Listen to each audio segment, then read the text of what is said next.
right in the south and then charges on the beat. To the spoon to get your information. To the spoon to be part of our discussion. Spoon, spoon, spoon television. Spoon, spoon, spoon regulation. Spoon gonna tell you what is happening in Liberia. Spoon gonna tell you what is happening in Morovia. Spoon gonna tell you what is happening in Africa. Just to spoon, you will know. If the children crying for starvation, just to spoon. You want to get a news update, my brother, to spoon. You want to know what is happening in Moravia, to spoon. Politicians want to make their decision, just to spoon. You want to know what happening in the ministry, to spoon. Yeah, to spoon. Yeah, to spoon. You from Vonjema, Maryland, to spoon. Yeah, to spoon. If you incapable, congratulate my brother, to spoon. You got a spoon TV, you got a spoon radio, to spoon. Yeah, to spoon. You wanna get a news update, to spoon. What? Yeah, Rastafari. Kilibamba, kilibamba, kilibamba, kilibamba, kilibamba, kilibamba. What I want? Yes, what you about today? Spoon TV. Spoon. Yes, what you about today? Spoon. Spoon TV. Spoon. Bada. Spoon. Skidibidi dabado. Spoon TV. Spoon entertainment. Kuwa.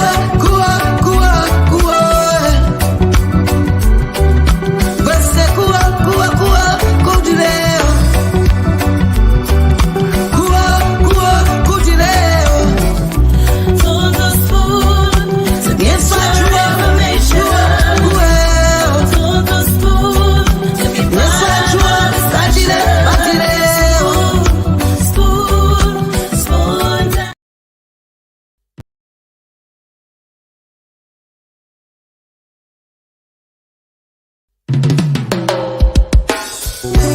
Yes, I, a special one from the CEO, stand coming with the spoon. And your boy, right in the south and then charges on the beat. To the spoon to get your information. To the spoon to be part of our discussion. Spoon, spoon, spoon television. Spoon, spoon, spoon regulation. Spoon gonna tell you what is happening in Liberia. Spoon gonna tell you what is happening in Morovia. Spoon gonna tell you what is happening in Africa. Just to spoon, you will know. If the children crying for starvation, just to spoon. You want to get a news update, my brother, to spoon. You want to know what is happening in Moravia, to spoon. Politicians want to make their decision, just to spoon. You want to know what happening in the ministry, to spoon. Yeah, to spoon. Yeah, to spoon. You from Vonjema, Maryland, to spoon. Yeah, to spoon. If you incapable, congratulate my brother, to spoon.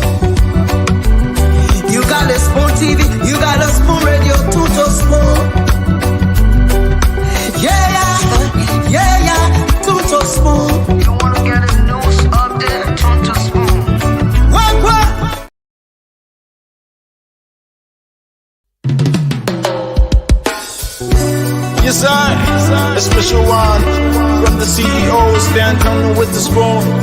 And your boy, Friday the Southern Band, charges on the beat.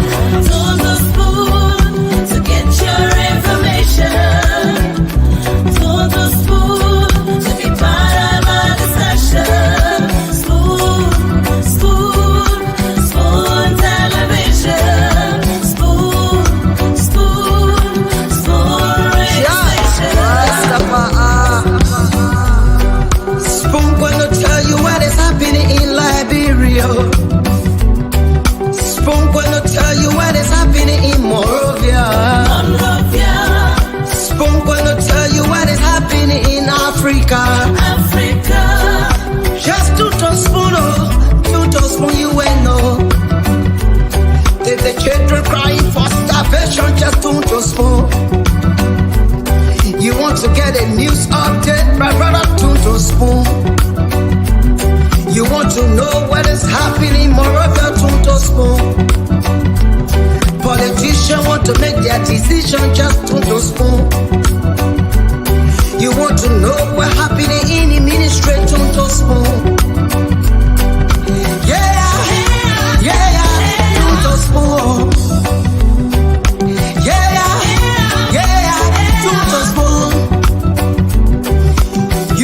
Fonjema, Maryland, to spoon. To spoon. If you eat Cape Town, gradually, my brother, to spoon. You got a spoon TV, you got a spoon radio, to spoon. To spoon. You want to get a news update, to spoon. What? Yeah. Rastafari, Kilibamba, Kilibamba, Kilibamba, Kilibamba, Kilibamba, Kilibamba.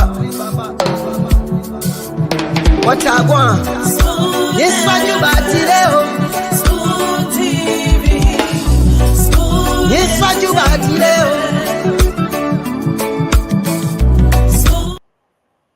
Okay, indeed, tune to Spoon if you want to get all of the latest information. If you want to know what's happening in Liberia, you want to know what's happening in the ministries, the agencies, in the communities, in the various business centers, in the marketplaces, in the traffic. You want to know what's happening in the justice system, at the legislature. You want to know what's happening in the executive. Of course, tune to Spoon. This is where we give you the very best. And of course, we're dishing out Liberia's best. I'd like to say welcome to the program tonight. This is the late night show, the late night politics on Spoon. This is a platform that's designed by our former CEO to have us discuss. A show that is designed to have all of you participate in the national discourse, regardless of the political views you share. The fact that we are all Liberians, this is where we come to talk about the issues that matters a whole lot to the forward march of our country. And I want to say welcome to the program again tonight. It promises to be a fascinating one. We'll encourage you to go ahead and share the show in your different chat rooms, on your Facebook pages, in your WhatsApp groups, because yes, like other nights, this is just one edition of the program you can't afford to miss. My name is Nelson Collet, and I'm here with I'm going to be joined by the guys again. Like last evening, it was a good thing that we had our sister Justina. She came on, and we're looking forward to having more females joining us tonight, so that we move on with this. Gone are the days where people. So I'm posting the link now in the comment section. So if you're watching this live video, it's going to be on a first come first serve basis. So if you're watching this video, you want to form part of the discussion tonight, all you have to do is to just click on the links that I'm posting in the comment section, and just put in your name, put in your information. I'm going to see you backstage in studio, and I will definitely bring you on. We're encouraging more females to join us. We're encouraging our folks from the CDC to join us if you can.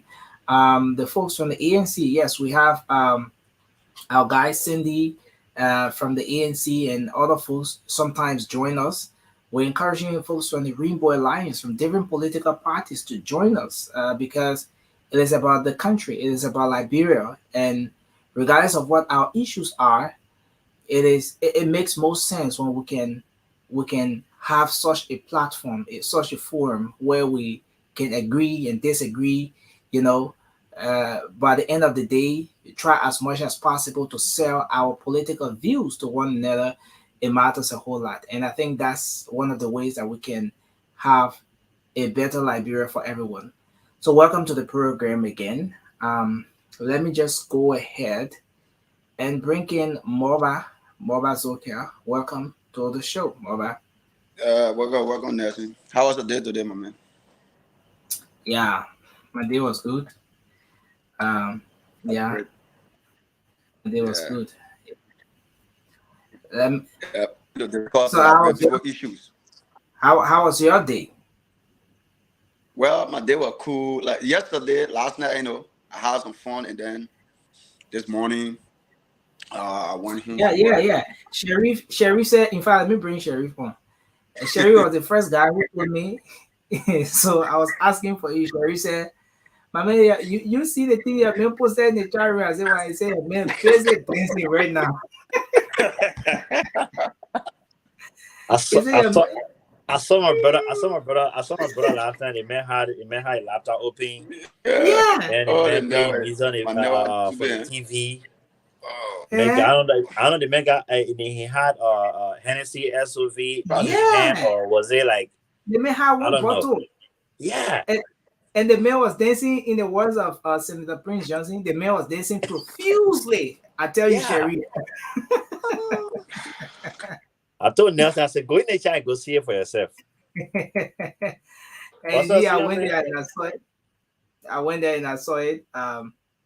Yeah, but I think that was part of the.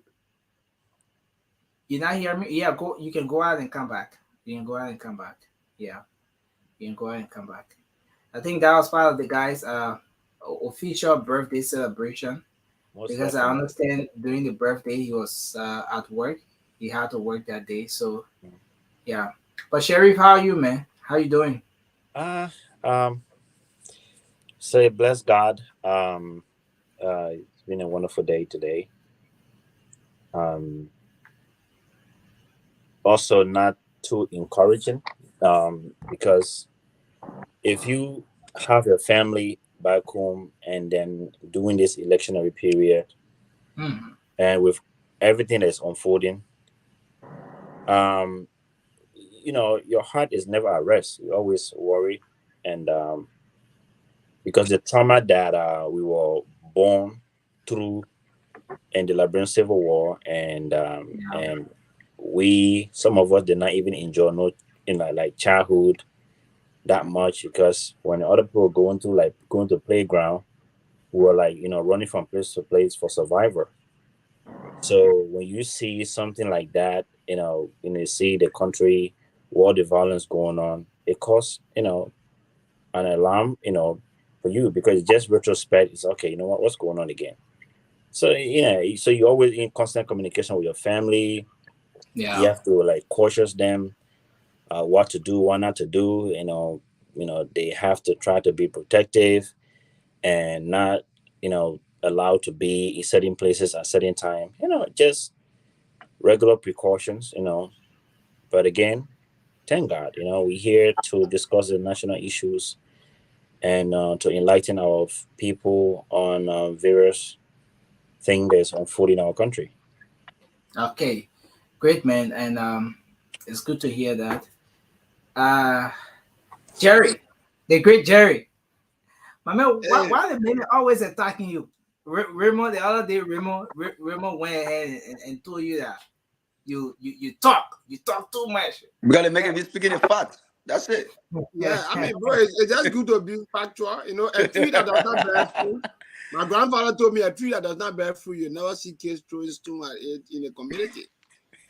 So I mean, So, we Like Romo can be attacking you. Romo say get talk too much. No, Jerry, that was a compliment.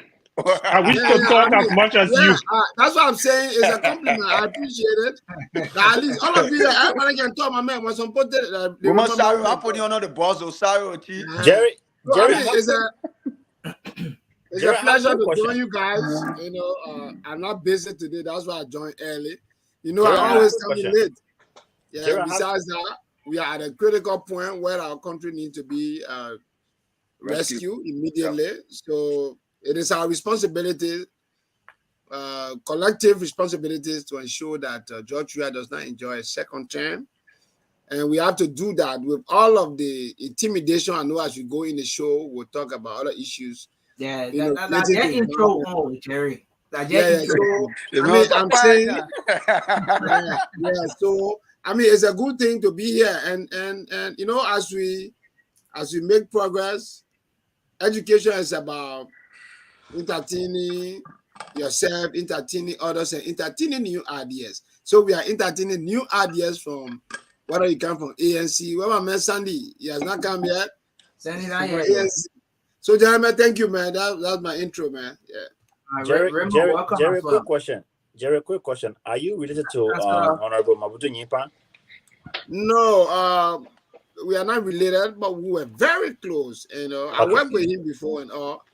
You know, and I rejected money when he became minister of public works. Somebody brought money to me. They say, "My man, go talk to your pa, Mabutu Nyimpa." I call him. I told him. Jerry, what did I ask the question? They go ask the man, ask the question. Just Let me tell you, yes or no. Let me tell you, Sherry. Let me tell you something, Jerry doesn't answer question with yes or no. Oh no, yeah. You ask Jerry, are you related to the man? The man went as far as how you rejected money. Too much information. I just need a yes or no. What's up, Ray? Yeah, I'm glad to be here. Guess who we have in the background? Who? We have the Josh representative. Josh is here with us tonight. I remember one flood. I saw the man. I don't know why Josh escaped the show. The man run away. Josh, welcome back, brother. Thanks, guys. Thanks. Look, man, I work throughout the week, you know, and usually Saturday I don't work weekends, so it's Monday to Friday, 8 hours work. So yeah, once it's Saturday, I'm ready for you guys, man.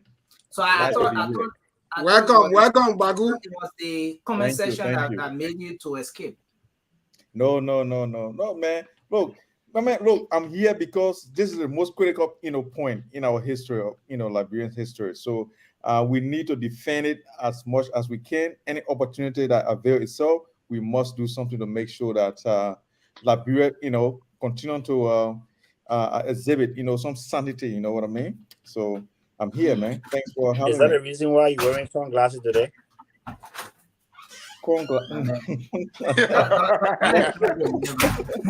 My man, when you're getting old now, my man, you can use glasses, my man.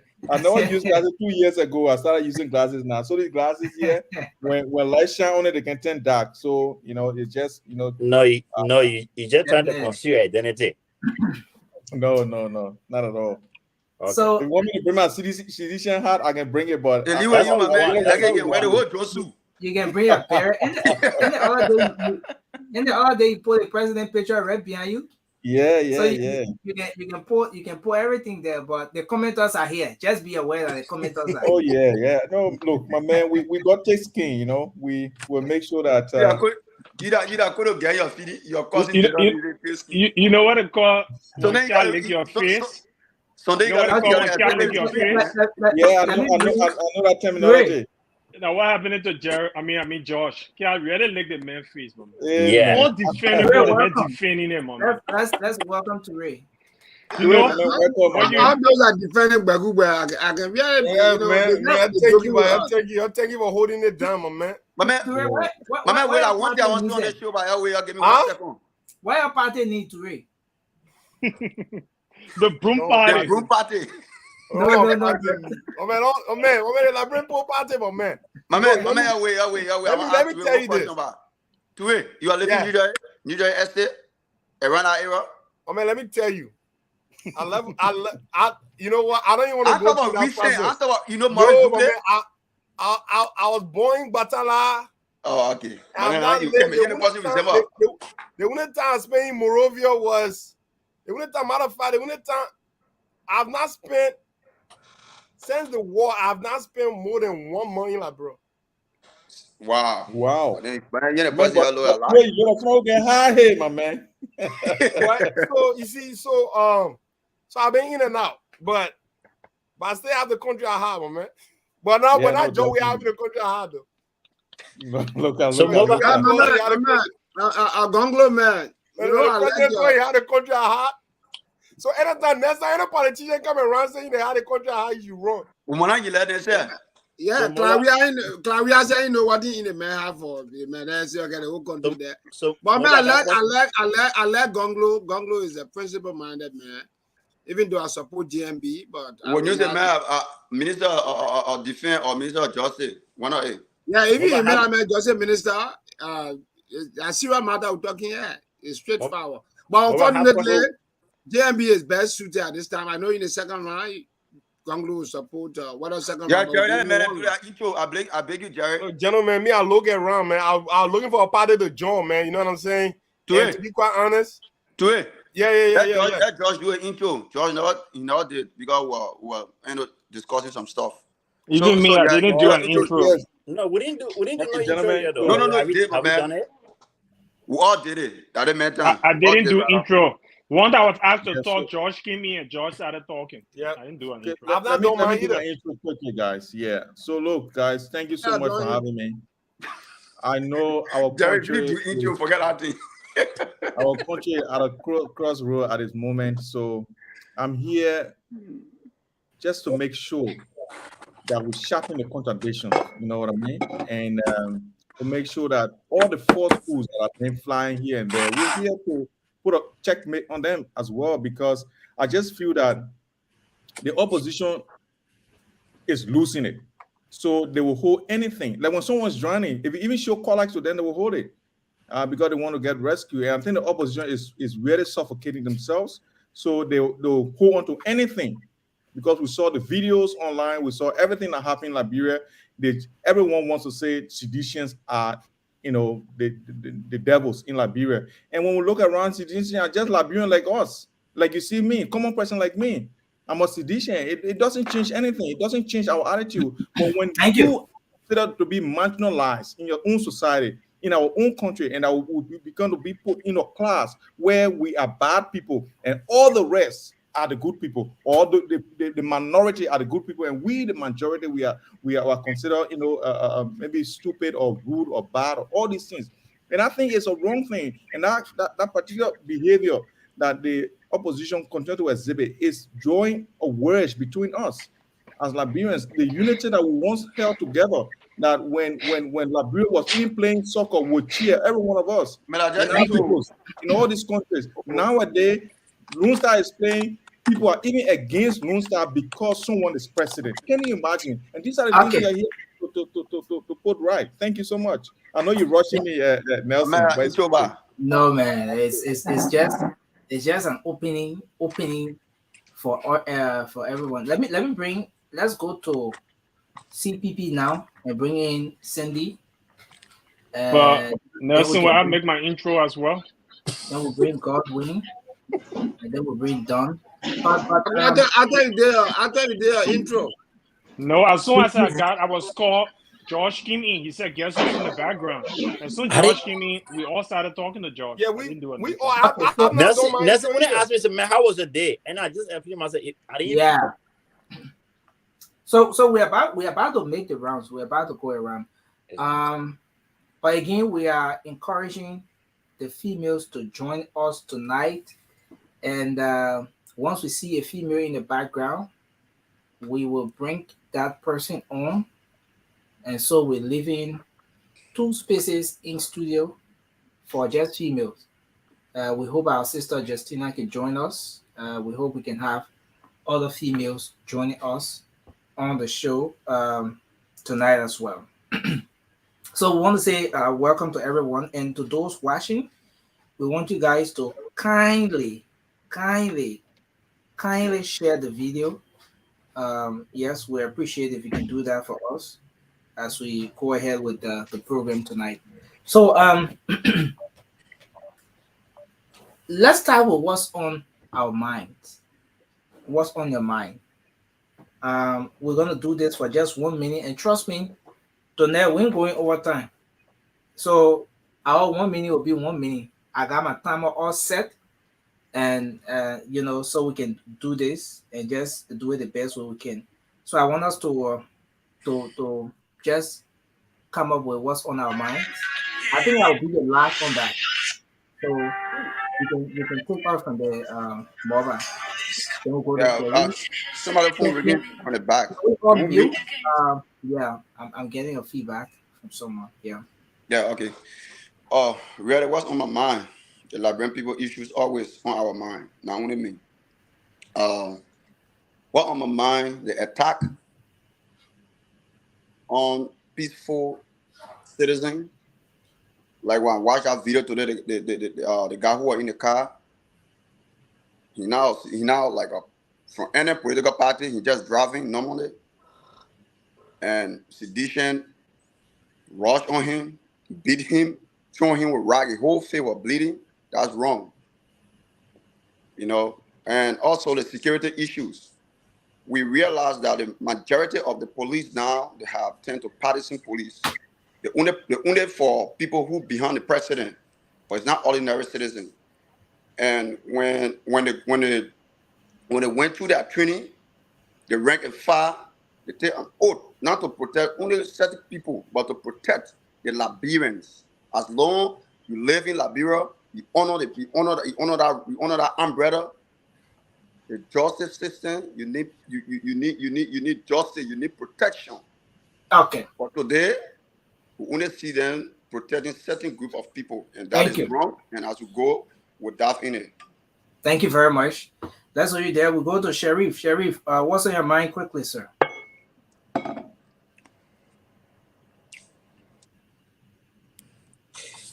What's on my mind today is the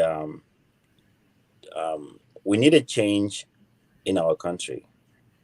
The culture of impunity has got to stop, because the victims from those CDC hooligans yesterday, are they going to receive justice? Are the perpetrator going to be brought to justice? That's the $1 million question that's yet to be answered. Another thing that I have to say is that this election is the most consequential election in our lifetime. And I don't use that term lightly, simply because even the 2005 election, where we just came from war and the transition government, this is far more consequential than that election. And I am urging every meaningful Liberians to exercise their constitutional right by voting on October 10, and not to be intimidated by CDC. Thank you.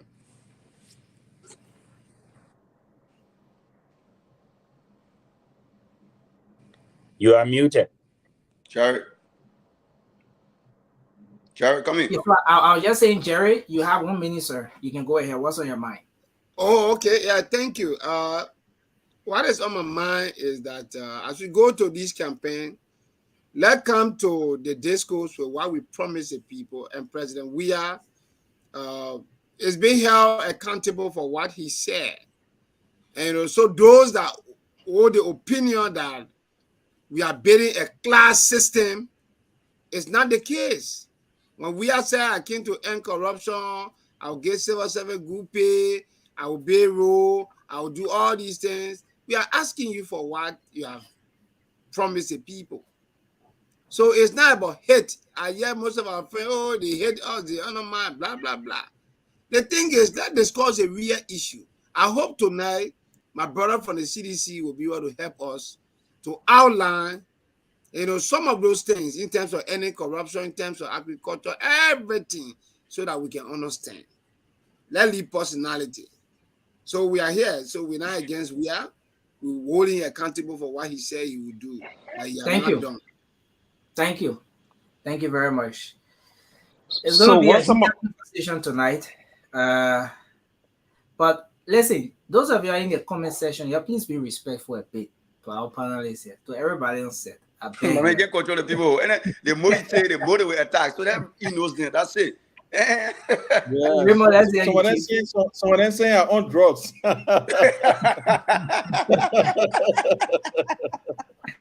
Raymond, so go what's on my ahead. mind? No need So for what's to on get my them mind relevant. tonight? What's on my mind tonight is the fights about the living condition of the Liberian people. Now the fathers say that the CDC will spew out, especially on these kind of programs. Poverty. The majority of our people are subjected to abject poverty. George Weah came on the method of change of hope. He promised austerity form of government where he was going to cater to the poor and reduce poverty. But he has increased poverty since he got in. Corruption. He promised he was going to fight against corruption, but corruption has been elevated to the stage never seen in Liberia before. Literacy. George Weah came and made a show of giving free education at the UL, but the quality of education dropped. He made a show of giving free WIC fees, but the results from WIC is so worse ever than ever before. Majority of the students who go to take WIC after he had paid the so-called fees using government resources and claiming it to his knee, the kids are failing massively. The education in our country is worse. Even the past president, Ellen Johnson Sirleaf, admitted that education was a mess, but it has become worse than a mess. Thank you. Healthcare. Thank you. My Thank God. you. Yeah. In fact, you went 1 minute 29 seconds. I was downloading something and it just happened. But let's go. Let's move to George. Oh, look, thank you guys, and thank you to the listeners and our viewers as well. Look, I've come today to say I condemn the violence that happened in Monrovia. I think our country deserves better. I don't think there's any group of people, whoever they call themselves, can exhibit such behavior and it goes unpunished. I think people should be held responsible or liable for any crime that they commit in this country, and we'll make sure that Liberia deserves a place where all of its citizens can live in harmony and as one. So one of the things I want to say is that I see a lot of people yelling around and saying CDC started violence and blah, blah, blah. We got videos, we got testimonies of people who were just because they wore the memorabilia of CDC, they had an ear cut off. And then people sit on these sort of platforms and want to demonize certain group of people and not looking at all the other people that cause the violence. And I think it's wrong. And this is what can plunge a country into violence, because when certain group of people feel marginalized, it started in the 80s and continues to go on because people feel that they are marginalized, they will rise up. When you push someone to the wall too much, the only way they can come out of there is to push back, and people will push back. And we want our own people, those who call themselves Liberians, they should respect us as a people. Thank you. Thank you. Thank you very much. Ture, it's over to you, Chief. 1 minute. What's on your mind? Thank you very much. What's on my mind is the pushback my man George is talking about, and I think that's the pushback that Liberian people are gonna have the opportunity to do comes October 10th. But let me tell you this: the what's on my mind, the economic is on my mind as always. Rule of law is on my mind. The youth are on my mind. The sanity is on my mind. There is this like I'm seeing this thing that is happening to my country right now. There is this atmosphere of goodness that's about to engulf after October 10th. I know the Liberian people will select a man into our own Gonglo that already changed the trajectory of the Liberia that we all wish to see. A Liberia that are going to respect rule of law. A Liberia that are going to cater to our needy. A Liberia that are going to cater to the least among us, the disenfranchised, our brothers and sisters now that have been subjected to the term called Zogos and Zogis. That's on my mind. And the only man that can change that direction, that can change that Liberia that we all desire, that we all aspire to have, Okay. Longlow will be the man that can deliver that Liberia. Thank you very much. Thank you very much for your contribution. So we move to Sandy. Nelson, can you take the logo from my face, please? People say you're on drugs, so we don't want to see you. I think they are on drugs. The logo, that blue logo, so it represents TVC. So since it's TVC, man, Let be there, bro. Let it go on your face. Okay. This is some discrimination. I want to show you put my face. No, adjust your camera, then you take it off. Just adjust your camera.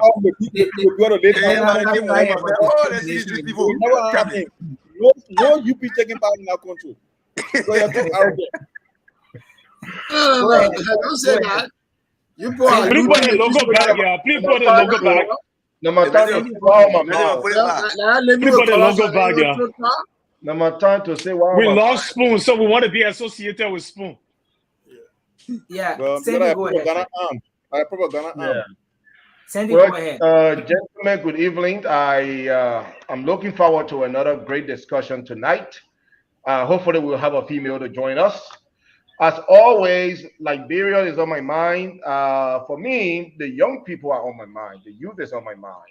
Today, I was reflecting on the country. You know, the last couple of days, I've been talking about how we normalize the situation that we find ourselves in the country. And I've been reflecting on the youth. And I know there is a new day coming for Liberia. I know I have hope. And the hope here is within Mr. Cummings. Mr. Cummings is coming in to bring in the change. Some of us believe in that change. And I just want to encourage the young people in the country to stand together. We should work together. We should not be fighting, one another. We shouldn't allow those politicians to put us against our own brothers and sisters. At the end of the day, we are one. At the end of the day, we are Liberians. So let us let go the fight that we are seeing here, in the last few days. Let us annoy what directions we are getting from our leaders to fight our own brothers and sisters. Let us not do it. Liberia is all what we have. And yes, I'm looking forward to a very good discussion tonight. Thank you. Thank you very much for that. So we'll go to you next. Godwin? Yes. Good evening, Nelson, and good evening to the great panelists and the many listeners and viewers on this platform that follows. What on my mind is many issues, and I will just touch on two. I'm concerned of two, and then I want to call on every well-meaning Liberians to strongly condemn the violence that took place in our country a few days ago. I think Liberians are not people of violent behavior, and encouraging violence in our country during those elections period, I think we should all condemn it. And I'm concerned about the former Chief Justice case. I don't know as to whether the August term of court has resumed or has opened. I tried to reach out to one or two councillors, but I haven't heard any response. The August term of court will actually, the March term of court ended So today. the August term of court, it hasn't opened yet, right? No, it hasn't opened yet. Okay. Sure. So we as Liberians, my understanding is that the August term of court should be opening on the I think anytime next week. Next week, right? Next Monday. Okay. So there's this high anticipation that Councillor Gloria Mususkat's case will just be one of those that will be first. Sure. Yeah, because I think the Honorable Supreme Court, I think they have to touch that. I think there's a ruling something the prohibition of file by the defense counsel, and I think they have to touch on it during the opening of the 10th of August term. So, and so they were requesting for a change of venue. They were right. requesting for a change of venue in that case. And Okay. so those are things that will be Okay. Okay. So, We are following, and we pray that a speedy and fair trial will ensue into that case, and justice can be given to the late Shalom Musu. So that's my issues and two major issues on my mind. Thank you for affording me the time. Okay. But can I ask a question? Okay, yeah, go ahead. From the trend of events in Liberia, especially when it comes to justice, have you seen in recent time our judicial system being deliver justice to anyone, especially for these high-level cases? No, but I can answer that. But the thing here is the justice. He just raised a concern about justice, so he seemed to have some interest. So let get his. Oh, okay. So who is your question? Okay, you can answer the question. No problem. Because I want to come in. Godwin, because Godwin yeah. made it the concern about justice. So Godwin, did you get my question? Come again. What was your question? I said with the trend of events, considering our justice system, have you seen justice being delivered in recent time? Can we expect that? Actually, I mean that's a good question. Under the current administration, I think we have seen the rule of law being broken down totally in Liberia, and especially relating to this case, I think Liberians and the world are deeply concerned about this case. Looking at the figure involved into this case, Councillor Gloria Musu Scott, a former Chief Justice who served at the helm of power or the helm of justice in our country, and in so many legal positions. So I think this case is strictly being followed by many concerned Liberians, especially legal actors, and I'm sure the international community is following this case. And we will make sure that, and we are all concerned that justice will prevail in this case for the late Shalom Musu. And I think the government will not play with this case, because we said that there's a maxim of law that states that one who comes with equity or goes with equity must come with clean hand. So I think the government has all legal evidences. That's why they pursue this case. So, and they have to share those evidences or this evidence with the defense counsel. So I think this case is of high importance to Liberians and some international partners. So I think, as it relates to the case, I think justice, the Honorable Supreme Court, I think they will do justice to this case. And if the government can prove that case, that's it. If not, we'll see. Thank you. Nelson, very quick. I know we need to jump. I'm so sorry. Marcel, I want to interject as well. In administration, we have seen selective justice. That's what I want to say. Why this particular case? Was there any law or any justice for the 3 missing boys? What about the auditors that were killed? What did our president say? And a boyfriend and girlfriend issue in our Liberian English? So why the particular case? You know that the justice system is compromised. We know that. What else Sulu was beating? Nelson, could we just make a run? We know the justice system is compromised. We just keep coming out. So I do not believe that this case will be fairly judged. This is a political case. We know why Madam Mususka is behind by, and we know that the government is intentionally keeping her there. So, Cindy, that case is in court. So, this is not for spoon. This is my my personal view. Oh, okay. You want to fill in our disclaimer form? I just did it properly. Leslie, 30 seconds. Okay, go ahead quickly. Yeah, so I listened to the brother giving some clue on the 3 missing boys, the 4 or 6 auditors. We don't want those missing boys issue to come. Okay. You know. Yeah, okay. So we all saw how, or we all saw or heard how the issue of the auditors case went ahead as it relates to the autopsy report. But trust me, I think justice will be prevailed someday for those auditors. Okay. And owing to the fact that if JNB is being elected, trust me, we'll have a good justice system in Liberia. Thank you. Thank you. Thank you very much. Yeah. So, Can I say something quickly? I just like us to start up from here. Now, all of us on this platform are aware that the last time we had let's say we conducted a census in this country was in 2008. That was the last time. And by law, we are supposed to have or conduct census after every 10 years. After every 10 years. Now,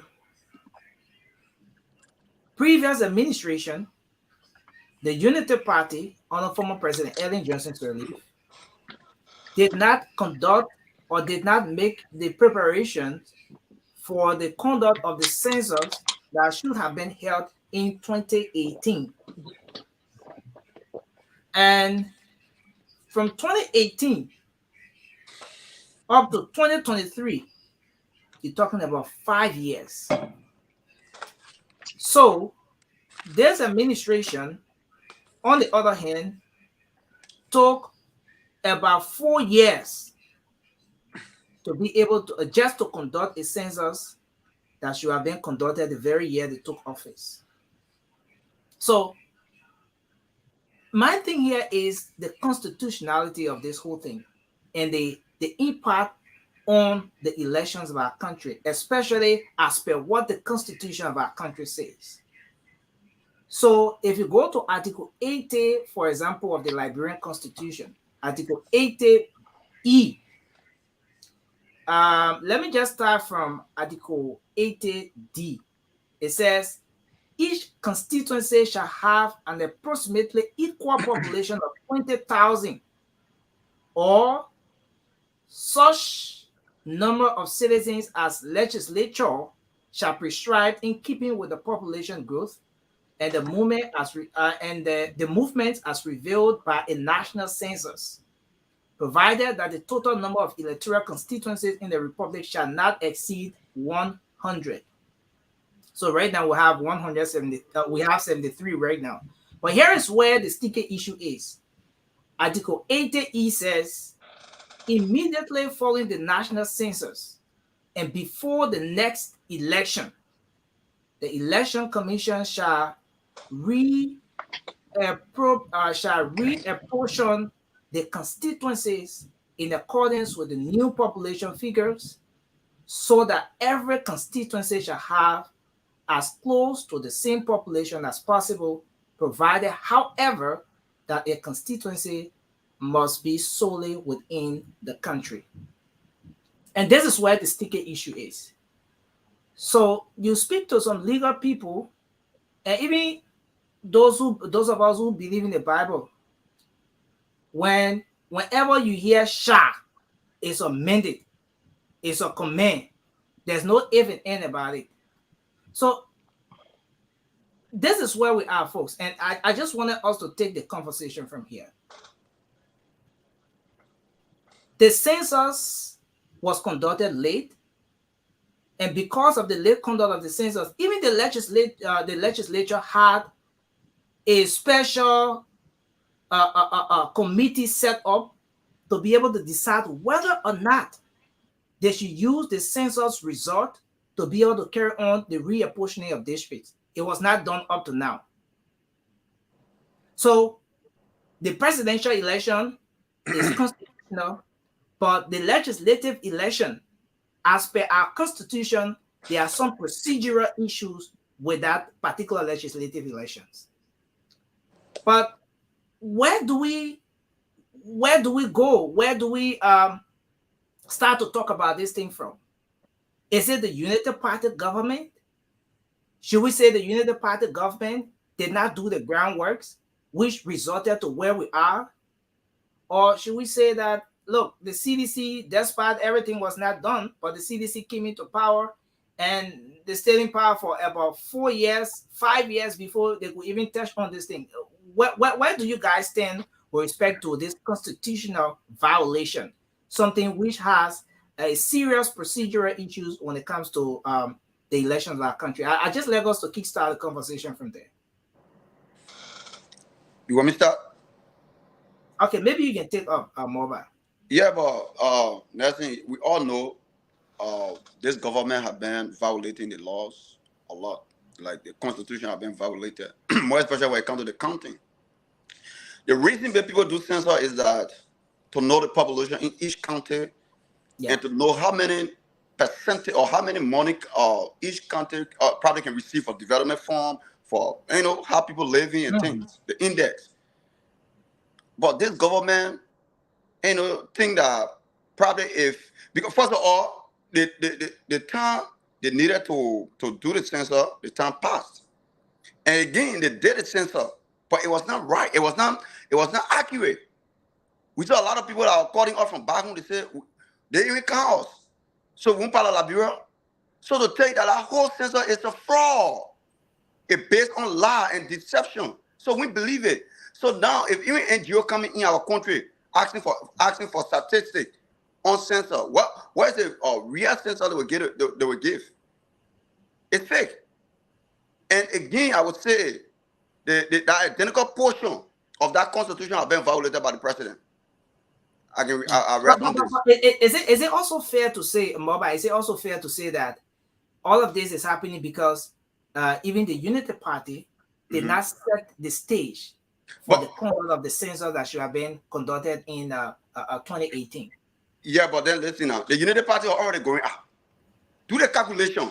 Although it's need funding, you got to set the budget and need funding. So if you come in, let's say 2018, when Unity Party left power, Unity Party left power when 2018, 2017, when you have an election, 2017. So tell me, it's in the hand of the CDC. They should do accurate job. Like today, we'll sit down and say, but even the sense of the day is not accurate. We can go or we come down. It's not accurate. It's inaccurate. You know, and I know, and everybody on the panel, even physicians. And I must say for the record that I was not counted. Very. Not at the office, not at my house. Supporting my argument. Yeah. So, but let's move to you, Sherry. What do you make of this issue? Yeah. So, just to be clear, this blame lies solely on CDC, because this is what happened when you have an incompetent government in place. CDC came in. Census was not part of their objective. Had it been part of their objective, it would have been accomplished. Do you know what was in CDC objective? When the CDC government came in power, it took them less than 6 months when Joe started demolishing his homes and building those condominiums. So that money could have been used for that. They came in, we didn't have no deficit budget. There was a money left in the budget. That money could have been used to conduct census. And when the census was conducted back in 2008 in Liberia, we cannot say that it was 100% accurate. However, there was nobody in my circle that I could see and ask them that, did you get counted? They would say, no, I didn't get counted. With this case here, almost 90% of Liberians would attest that they were not counted on during census day. So that money was just another scheme or another corruption scheme. The money was allocated, falsely allocated, and money was used for personal use, and then people were not counted. For however motive lie behind that, I don't know. Only the CDC government can explain that to us. But okay, thank you very much, Sherry. Let's go to you, Jerry. Yeah, you see, Georgia have been a very strong disrespecter of the law. The first thing the people knew from 2018 up to 2023 Ohio election The National Elections Commission is still crying for money not coming and this, that, and blah, blah, blah, all of these things. They knew about the 2020 elections. So they knew about the census they came and violated. I don't want you to have the feeling that the Unity Party did not set the ground rule. The So should we, is it fair to say that we should disassociate Unity Party from the entire they inherited a budget. Budget is, it's a planning process. Every figure. But what the weird government did when it took power, they start doing what they call off-budget spending. Off-budget spending. Because every budget have a line item. But if you start doing off-budget spending as if you get your own money that you can buy peanut, where you buy biscuit and all the kind of thing and random stuff, budget doesn't work that way. Budget doesn't work that way. So they overlook everything. So, for me, I strongly believe that there's a fault of the CDC government. Even the time they agree that they are conducting it, look at what happened at Leges. Looting through the approval of Samuel Toy and his cronies at the Leges. They looted the money, lied to the people. Everything Toy is involved with. You were with mob-up exercise turned to fiasco. You were with COVID-19 thing, it turned to big vla. They ate the money. He came to Leges again. Everything. So they think it's squarely, it's unfortunate that you're supposed to use a census report to conduct or redemarcate constituencies. But then for the government, I'm not surprised that they've been disrespecting everything they met on the board. In my asset they've been urinating on public policy while redistributing poverty. Thank you. Thank you very much. Raymond, you want to go in? So the importance of census is to know our population and the location so that we can be able to distribute resources adequately. Example, where do we build roads? Where do we build new hospitals? Raymond, let me just hold you for a minute. Josh, can you indicate your CDC in front of your name? So because people saying we need to balance it, we didn't get CDC here today. Can you please indicate your CDC there? Thank you, sir. Yeah, go ahead, Raymond. So while he's doing that, and even to build roads, I remember when we were building farm to market roads, that's how I even got to Public Works with CDAC. The Swedish government program in Liberia. I went as a consultant. We had to go to villages to know the population. Got to know what they're growing there and know whether the markets are around to be able to allocate resources to those locations. And that's the value and the importance of census. We had to do baseline study to inform where to place new projects. Under the George Weah government, those things are not done. And I was in government when the Ellen Johnson Sirleaf was transitioning to the George Weah-led government, the CDC-led government. There were turnover notes. CDC disregarded the turnover notes. They didn't care. In fact, when George Weah took over, everybody in government were taken out of their place. There should have been a meeting of the new minister and the outgoing ministers so that we discuss the issues. The turnover notes, all of the questions in it, somebody needed to answer those things. They had everybody out of those offices before even new persons could come in. And I can tell you about a project. The Lofa Road project, for an example. Ellen Johnson Sirleaf broke grounds with George Weah and Joel Howard Taylor. Funding were already secure. Contractors are already secure. George Weah came, he prolonged the project so he can take glory. The ministerial complex, construction was done completely. When they came, they prolonged the process. When they came, what they were looking for was not to do the Liberian people work, but overnight wealth. How they could build the condominiums, how he could get a private plane. Answer the question, when did George Weah get his private plane? Less than 3 months after he became president. When the condominium project started, less than 3 months after he became president. Less than a year. But all of the Liberian people issues were put on the side because that was not their priority. These people came to government not to lead, not to deliver the basic services to the Liberian people, but to enrich themselves and so they can live the life that they always dream of. They can live their fantasy. The life George Weah didn't live when he was playing football. That's what he's living now. The money he never touched, that's what he's having access to today. Thank you. Thank you very much. So let's hear from you, Josh. What do you make of this? Yeah, Lord, thank you. And I just want to bring to your attention that census is for every 10 years. Yeah. In the logic of the law, that 10 years, if they say 4 years, is different, or even 6 years is different, but it's 10 years. They said 10 years because in the logic of those who made the laws knew that there was a lot of planning that has to happen Before the the 10 years. census. Yes, before the yeah, exactly. So if anyone sits here in a sound mind and said that and said to themselves that after George we have took office, the next day he should start census, that person needs to go to school again or go. But the next day he can pay condominium, right? The next day he can pay condominium.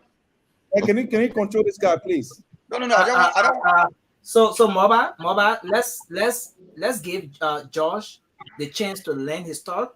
If you have question, I'm going to afford you time to ask. But Nelson, can we do some fact checks as well? Because some argument from government, we know what the facts are. Very good. So, so we can be able to checkmate some things. From government, you know a lot of. I came from the international community as my background. I work with the UN. Yeah, but you don't know the workings of government. You didn't know. You don't know what happened during the transition. We have to give him a chance. Give him a chance, bro. Let him go ahead. Let him. To Josh. The man is alone here. Give him a chance, please, bro. You know, Josh, you are protected. You have your 2 minutes. You have your 2 minutes. Education is very important. I will stop again when you continue to interrupt me. You have your 2 minutes in full. Take off from there. Thank you. The thing is that people need to be able to understand simple things. But the reason why we continue to change precedent from one to the other, we feel that other one has failed, and this one is that, and we're bringing new people, is because we fail to learn simple things. Census takes a lot of planning. In this country, in Australia, nobody comes to my house to count me. What happens? They say they go online, fill the form. If you don't choose to fill the form, you don't fill the form. The population number will still come up that day when it's published, when the announcement happens. Anybody who went online will be counted. Census does not mean to count everybody, everything in the country. No, it doesn't necessarily have to be that way. But for people, if you don't count that, I'm counted, so census is wrong because I was not counted. So you won't tell me if you even travel to Ghana and because census happened the day you left, and you came back, that means census did not happen? Guys, let's be very conscientious of the things we say to people who listen to us innocently, trying to believe us because they think we have ideas, we can think, we know better than they do. So we have to give them good information that will be factual, that will help them to learn. Because what we are doing here, we are teaching. This teaching that we are doing has to be done in a way where people will get the proper information and they will be educated to things. So George Weah did not come to the presidency the next day you expect to conduct elections. Election is 10 years planning. It did not happen. It took 4 years, and he went by the law. He went to the legislature and told them, "Look, guys, we need more time.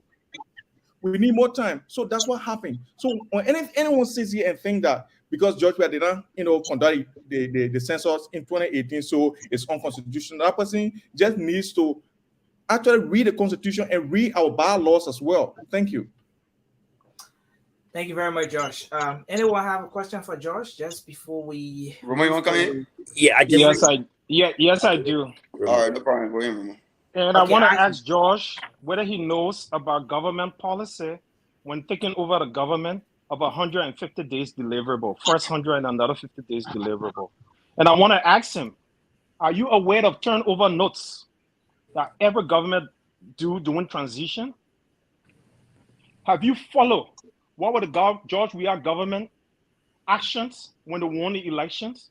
Did any government official take over from a minister who served during the Ellen Johnson Sirleaf government? Was there that smooth transition? And my question is informed with a lot of information because I sat in our government and I was there and witnessed the transitional process. I'm asking you a question. Can you be civilized enough to give me a chance to deliver my question? Can you be civilized enough to give me the chance to deliver my question? Can you be educated enough to understand that's how civilized people go? Trust me, Okay. I am Raymond, you educated. can go ahead. Raymond, you can go ahead. Trust You me. are the one who used the Yeah, word education, and I'm turning the table back So, to you. guys, let's not do this. Let's have Raymond to conclude. Raymond, you have 30 seconds So the to just send question your is, are you aware of 100 base deliverable plan that every government that takes over does, and 150 days deliverable? And in that, they capture the primary things, the deliverable to make government, deform government policies. Okay. What's the census capture in the 150 days deliverable realizing? Another question to you, how long does it take to plan for a census? Okay, thank you. Are you George, aware of the... let's respond to that quickly, then we move on to Turi. Okay, look, Raymond, thank you for the question. What I want to say is that in every society or in any organization, once someone is leaving an office and the successor has to sit down with them and they discuss what is on the plan, what is on the agenda, what is the strategic plan of that department or whatever it is, and what is. I mean, please take that thing from my face, man. I can see. I know you are coming complain about it. Hey, George, CDC got I problem. will not talk until you take it from there. Yeah, thank you. So the thing is that any organization, there are turnover notes. That's why when the government saw the turnover notes and knew that they were not prepared enough to have the census, they postponed it. He's sitting here and saying that there was no turnover note. Then what informed their decision and said, look, we can't do this now. We have to postpone it. Those are the turnover notes that informed their decision. You were not there. Thank you very much. Based on something that happened. There, Josh, and then move on to Turi. Turi. But Nelson, just before you move over, George just misquoted me by saying I said there was no turnover note, and that wasn't true. So George is in error, just for the clarity. Okay, yeah. Go ahead, Turi. All right. Man, I don't know, man. I don't know if this says anything to do with what I'm trying to really talk about on this program. But again, I'm not to be quite honest, I'm gonna keep it 100%. I'm not gonna hold the CDC-led government entirely for that whole censor debacle. That's keeping it 100%. But at the same time, too, you can't really draw any kind of rationale for any CDC that will come sit on this platform to try to justify what transpired among all of these things. I know people that work in government, and they were not even given an opportunity to even explain to their potential successors. Some of them were terminated. I mean, with absolute no professional interaction. But that will be another conversation for another day. Let's talk about the census and its importance. It is so vital to government deliverables to know that this district, what are the population there, what they need, so that when government policies and implementations and distribution of wealth are going on, they can know exactly these people need more of this than X, Y, and Z. So but that's not being anything of an interest of this government, though, because we know exactly what this government is all about. I mean, we were just talking about Justice Musu Scott, right? We all know what that's all about. The violation of rules and regulations has been part of this government ammo. The unconstitutional impeachment of Cabinet Janet can come to play into all of that stuff. Move people from the bench that cannot hold you accountable for what you do. And that's why when we come on here from the LPP, position, we're telling you guys the real problem has always been about the violation of rules and regulations. Until we can find a leader that can come and actually strengthen that part of our government for us, we'll always go back to finding ourselves in a position that we find ourselves in today. It starts with the Constitution. If you can flagrantly violate the Constitution with absolute no consequences, with absolute no ramification whatsoever, then what do you have? You don't have a country. I mean, as simple as that. You don't have a country. 10 seconds. Because it first starts with the Constitution. Let's respect that. If we don't respect the Constitution, then guess what's going to happen? We're all just going to live and do what we want to do with absolutely nobody telling us anything. It's like your home. If you can allow your children to just leave the house without telling you, Papa, I'm going here, Ma, I'm going here, then what do you have? You have a home? You don't have a home. So let's try to strengthen that place. And the only man that I see can do that is Honorable Tiaron Gonglo. Vote him. Thank you. Sandy, it's over to you. Yeah. Well, I want to start off on this essential thing here by saying, by no means, I can pretend here to be an expert on the censor. I don't want to pretend to be. But here is what I want to take the topic to. We saw the results that came in from the Southeast, and that's where I want my focus to be tonight. Because I'm from the Southeast, I'm from Grand Gita. We saw that from the Southeast, there are 3 major counties from the Southeast that pretty much dominated the entire country in terms of growth.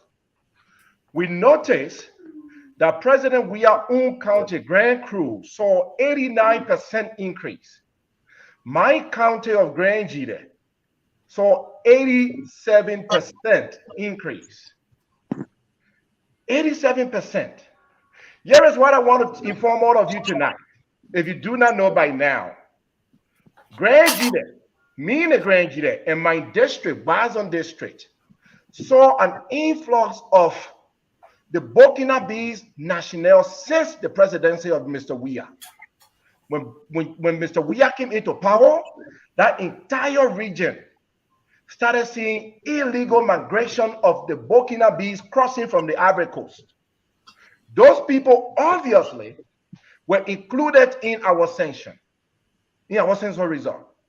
Those people can just come from the forest. They don't come through immigration line. And I know my man Josh will not try to argue this because I'm from there.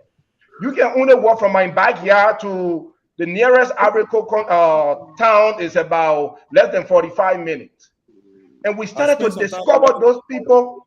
We started to discover those people in our forest, planting cocoa with no papers. And guess what the president said when he visited Grand Gita?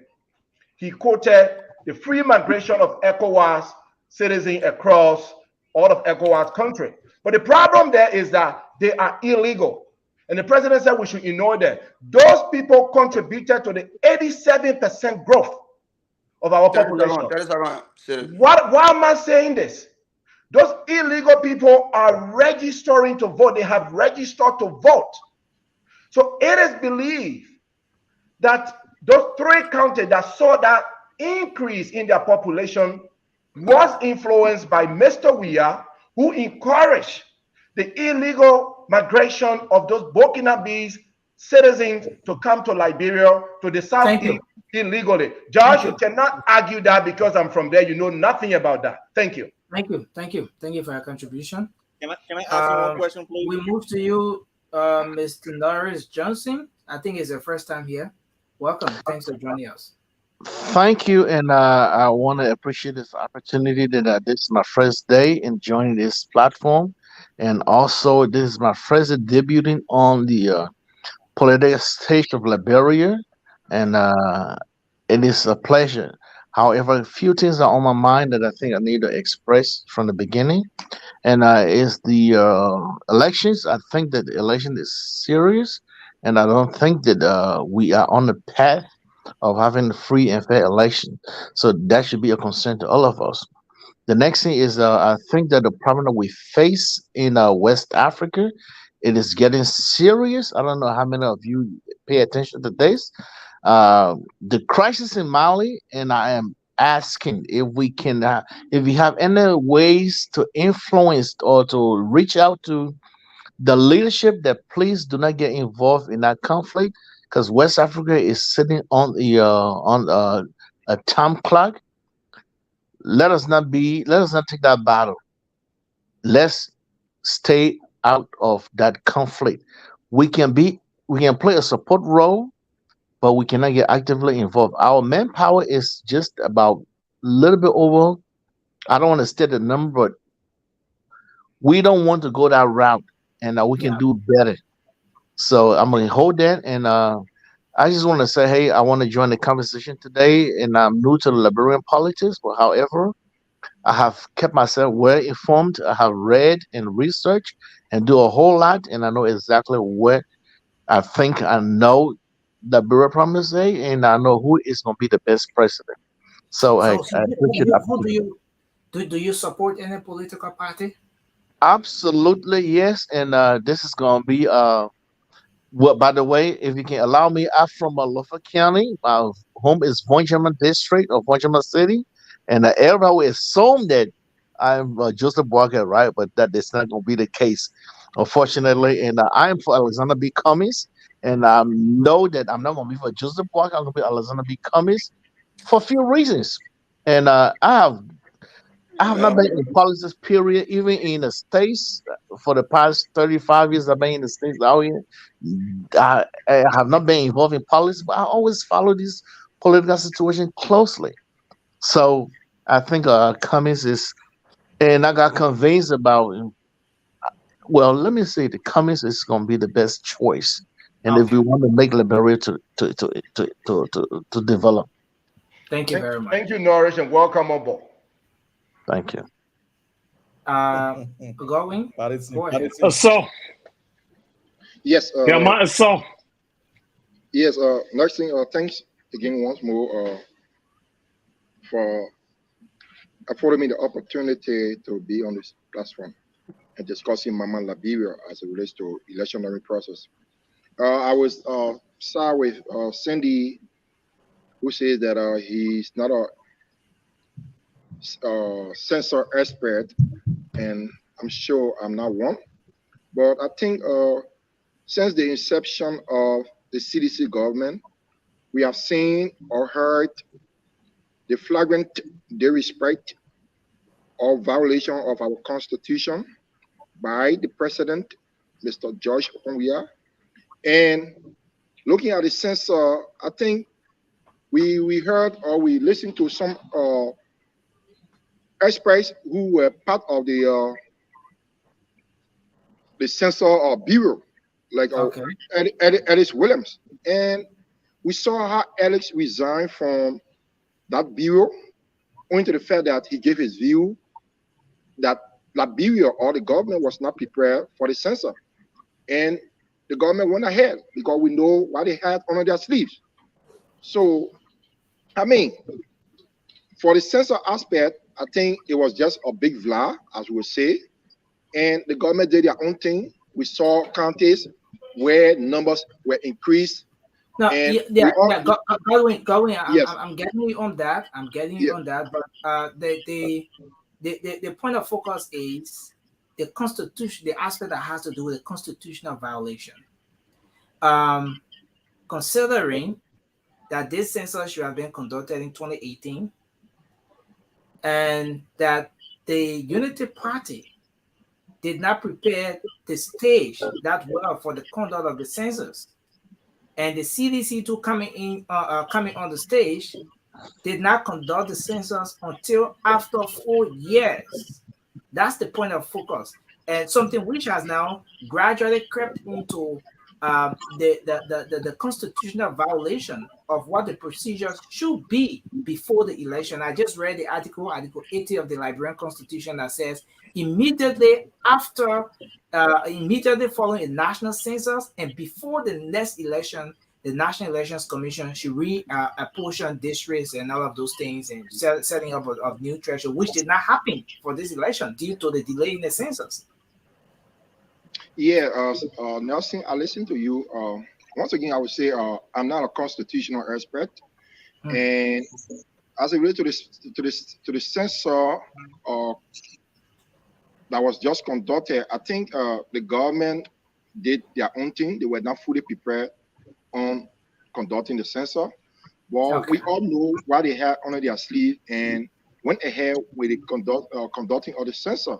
So, I mean, it is left with our neck. I don't know as to whether the neck has taken into consideration or they have accepted the censor result and they have done their apportioning of the various constituents of districts. I mean, No, it wasn't we done. But thank you. yeah, we heard that it wasn't done. So I mean that is Liberia, that is we are banana republic, as we would say. Thank you. Thank you. Thank you very much. So the next thing we want to move to is campaign is now opened. And the president of the country on the 22nd of January 2018, he presented a very unique speech to the people of Liberia, his inaugural message. I want us to take a look at the president's promises on the day he was inaugurated and do a bit of analysis around it. We're going to play this, and it's important because this is the campaign period. 6 years is almost gone. We have another we will have another opportunity to decide whether or not President George Weah should receive another 6 years. But yes, and these are all bases on which people can make decisions. Before the 6 years or when you are taking office, some of the things you said, did you do it? And the president said that the Liberian people should vote him based on his record. So I want us to listen to just a portion of this. We're going to do it gradually, and you can all roll in and make your contributions towards this particular video as we play. To all our citizens and international guests, we thank you for coming. I have spent many years of my life in stadiums, but today is a feeling like no other. I am overwhelmed with the crowd and the energy here today, and I guarantee you, when we finish, there will not be a winner or a loser. Today we all wear the jersey of Liberia, and the victory belongs to the people, to the peace, and to our democracy.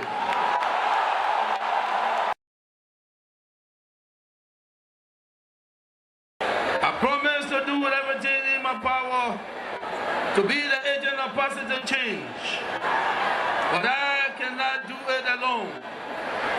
First, I call upon the revealed institution that hosts us today and from which the Vice President and I come, the legislative, our co-equal branch of government, to work with me to create and pass essential laws that are needed to complete the foundation of this nation. Together, we hold our citizens clarity on fundamental issues such as the land beneath their feet, freedom of speech, and how national resources and responsibility are going to be shifted from this capital to the county.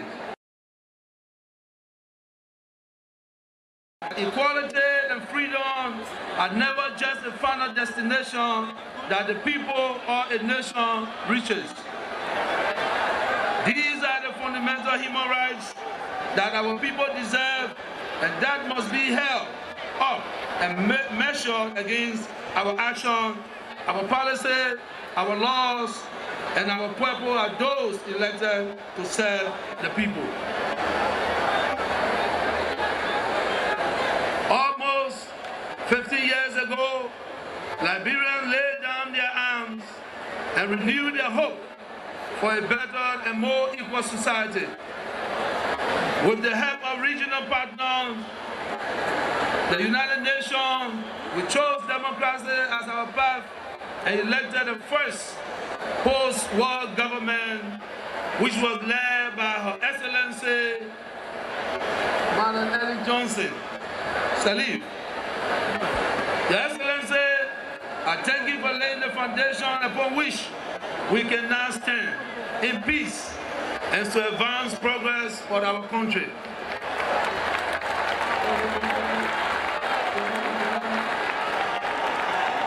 But this inaugural ceremony signals more than a peaceful transition from one democratic administration to another.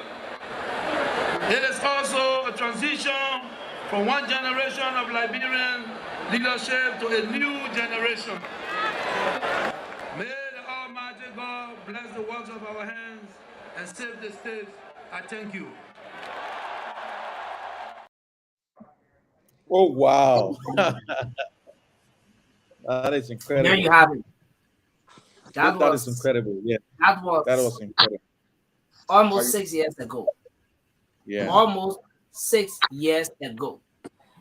And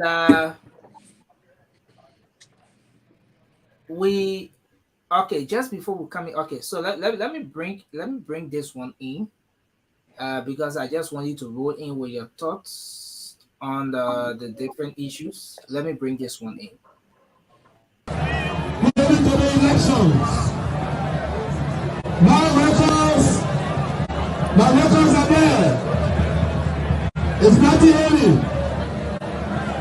Even the executive mansion, they want to come to. That mansion got built 16 years ago. They stay 12 years in that mansion, they could not fix it. Until 4 years, I fix the mansion. If they fix the mansion, they want to cancel that. The poor people, they are calling themselves fixer.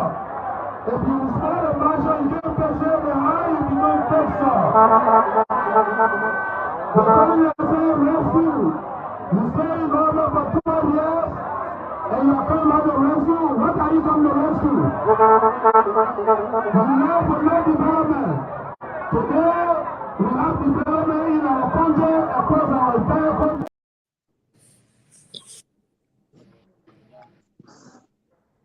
You want me to come in? So there you have it. Let me start something quickly. 5 years ago, 5 years ago, and 5 years after.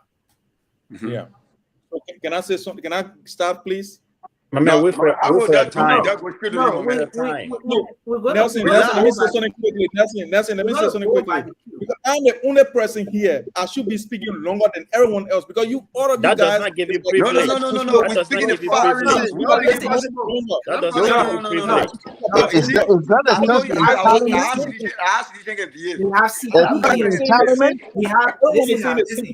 Listen. That's exactly what they're doing to the country. They don't understand the democratic process.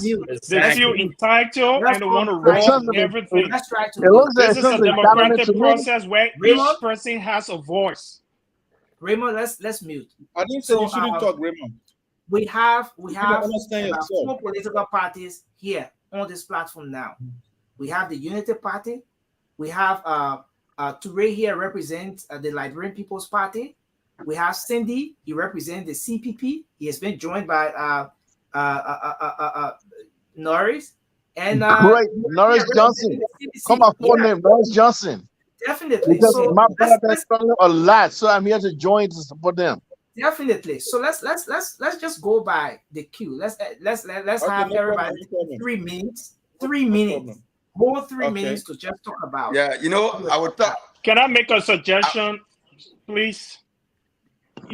Could you just shuffle us so the conversation can be interesting one after the other? The two CPP people together. Okay.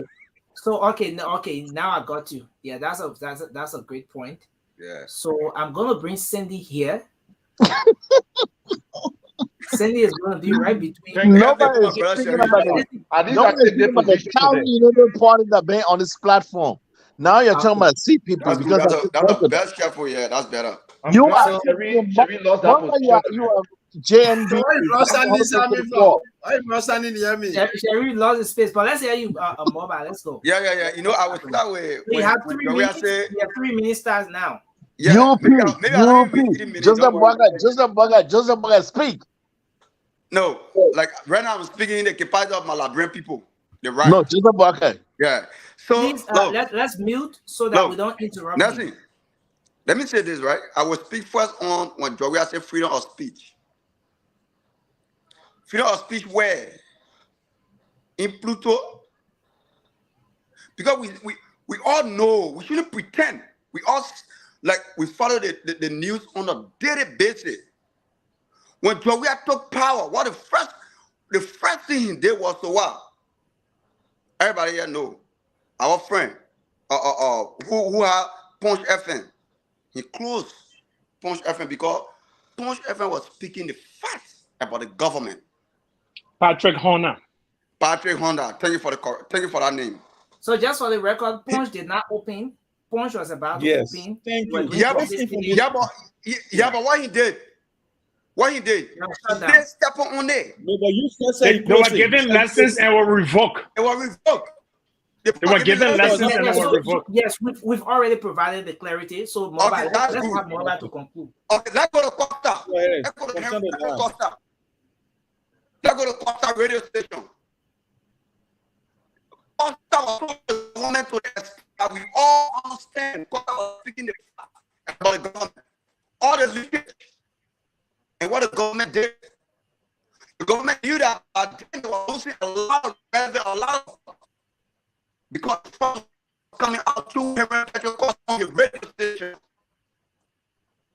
And when the government when Costa did that protest for just the government said Costa have already and the company the country did the country that but they were happy the government was able to close down Costa radio station. And we are here today talking about freedom of speech. And we saw how people were setting down people were afraid to speak in the nation because they were afraid of their life. They were haunted by this government that said freedom of speech. Let us speak the facts. We shouldn't pretend. And you know, Sedition know. People, you talk about freedom of speech. How many people can talk against the government and leave us up to 9 o'clock p.m., 8 o'clock? They will hunt you down. You know and I know. Let's speak the fact. And secondly, when you talk about foundation,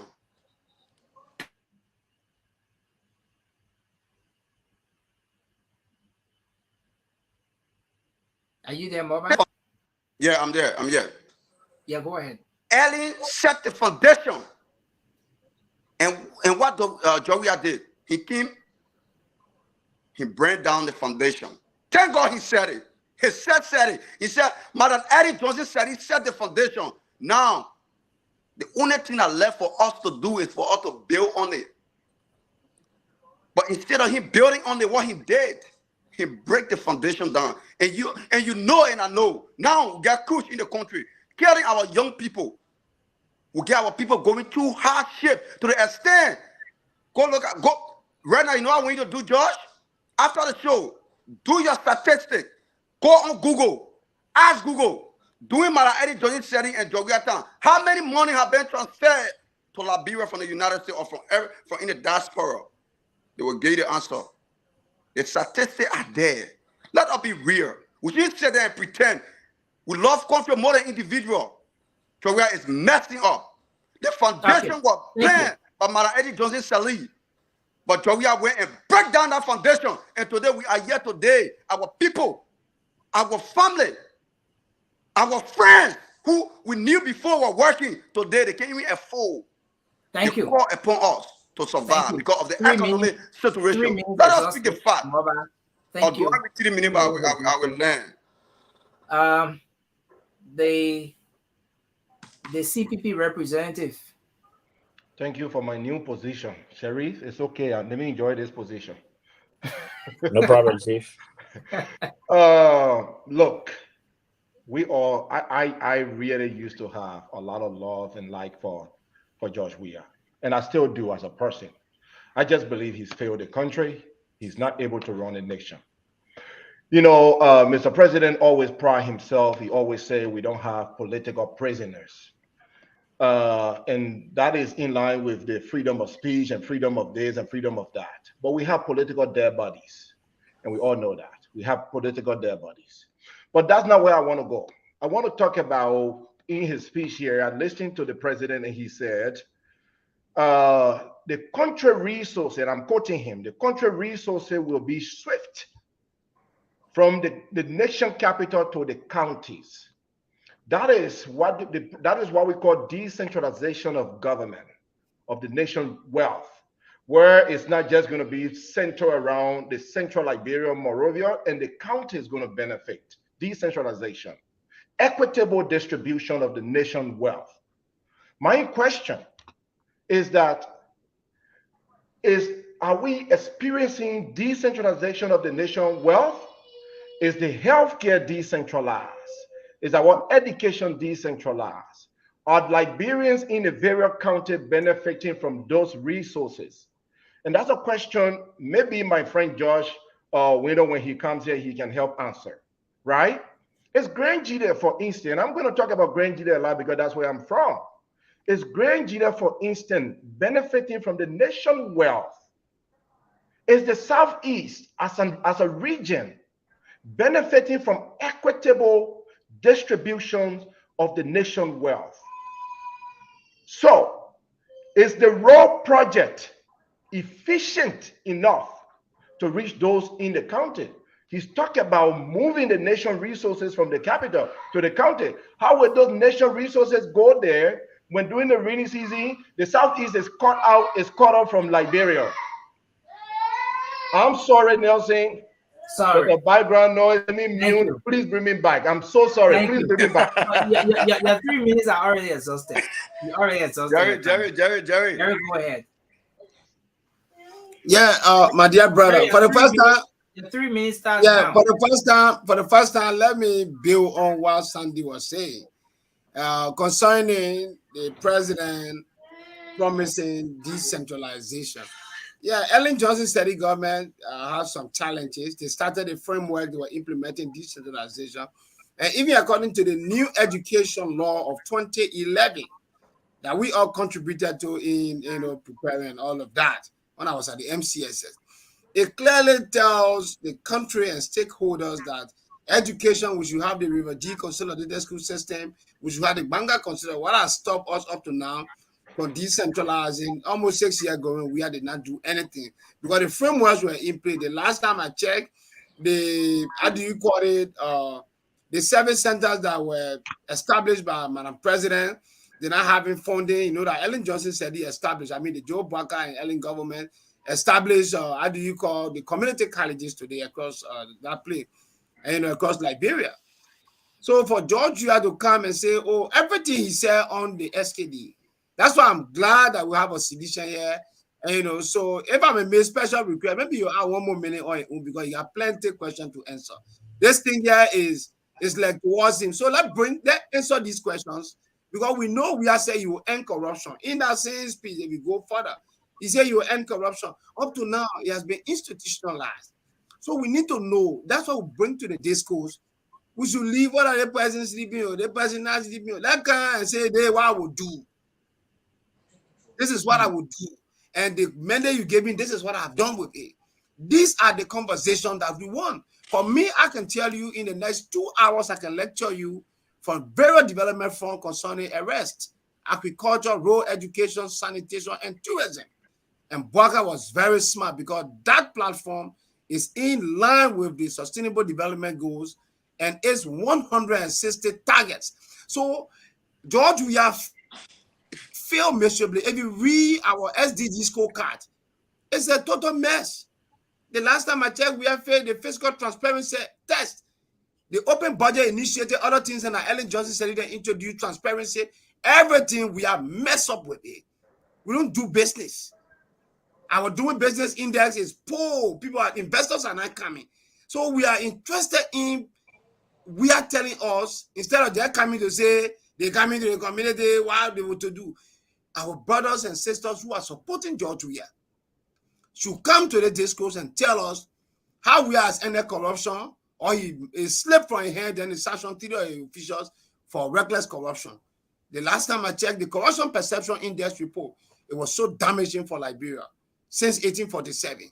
When we are, what you have achieved so far as I know, let me conclude on my 30 seconds, is combine all the presidents from 1847 to now, the hustle that all of them pay for they and their great-grandchildren. You get 30 seconds, you get 10 seconds. That's why George Weah built in less than 3 months and broke down his property on Nash Street and paid it as someone a king. And you know what I mean? So we are interested in what we have done. And that's why we say, this is what Joseph Boakai going to do. We have the framework. So let's discuss the issues and use our implementation framework. Then we have a conversation.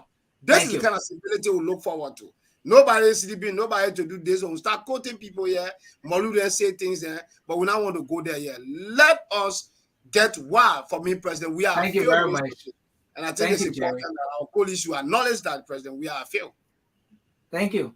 So let's go to you, Ture. You know, I like Jerry. Jerry can self-regulate. I love it. But look, guys, you know, elections should be all about records. You know what I mean? And I'm so glad that the president came at the time where everything is digitalized, right? Facebook and all that stuff, so we can always pull back and grab any of these things and really run with it. And Spoon, my man, Nelson, thank you very much for going back. The president. So it's a funny game until someone gets hurt, and this is what is actually happening now. With everything that the president just enumerated, with LeBron not be spectator in their own economy, even though this particular clip that you just shared with us, Nelson, that's that part will not mention, but if you listen to the entirety of the speech, Yeah. you see that the president did mention that LeBron will not be spectator in their own economy. But but let's talk about this freedom of speech. I don't know. But what I really want to talk about when the president is telling us to judge him on his record, there's no record. I mean, well, there is a lot of record, but it's not a favorable record that the president should be proud of.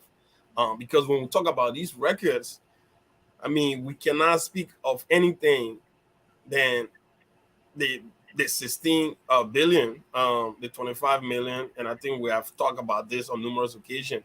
But we'll continue to beat on a dead horse. But everything for me is all about what we are as people. Someone talking about in that intro, impunity. When people misuse and abuse laws and regulations, we find ourselves in situations like these. The president is not at fault, because the president, in his thinking, people before him have done such with absolute no consequences, and he too find himself in the same position. I might as well do my own thing. And I did not, with the president coming to power, for me, I had no expectation. But I expected the president to have learned on the job, like we all do when we get hired in our new environment. We all learn through the process. But the fact that they did not, get to the point where the president could actually sit back after 1 year, 2 year, 3 year to make any kind of 30 seconds. Effort in adjusting himself and try to really get to a point where LeBron can say yes, even though the president started on a rocky ship, but he's driving into an area where LeBron can start to believe in what the president have on his agenda. But apparently we don't know what is on the president's agenda, and now the president is asking him to give him another 6 years. And for me, I just don't think that is possible, and that's why I'm here to tell you, Tiaron Gonglo is the answer. The man go there, the man will self-regulate like my man Jerry, and you put everything right for Liberia to enjoy the success that we all feel Liberia deserve. Thank you. Thank you very much.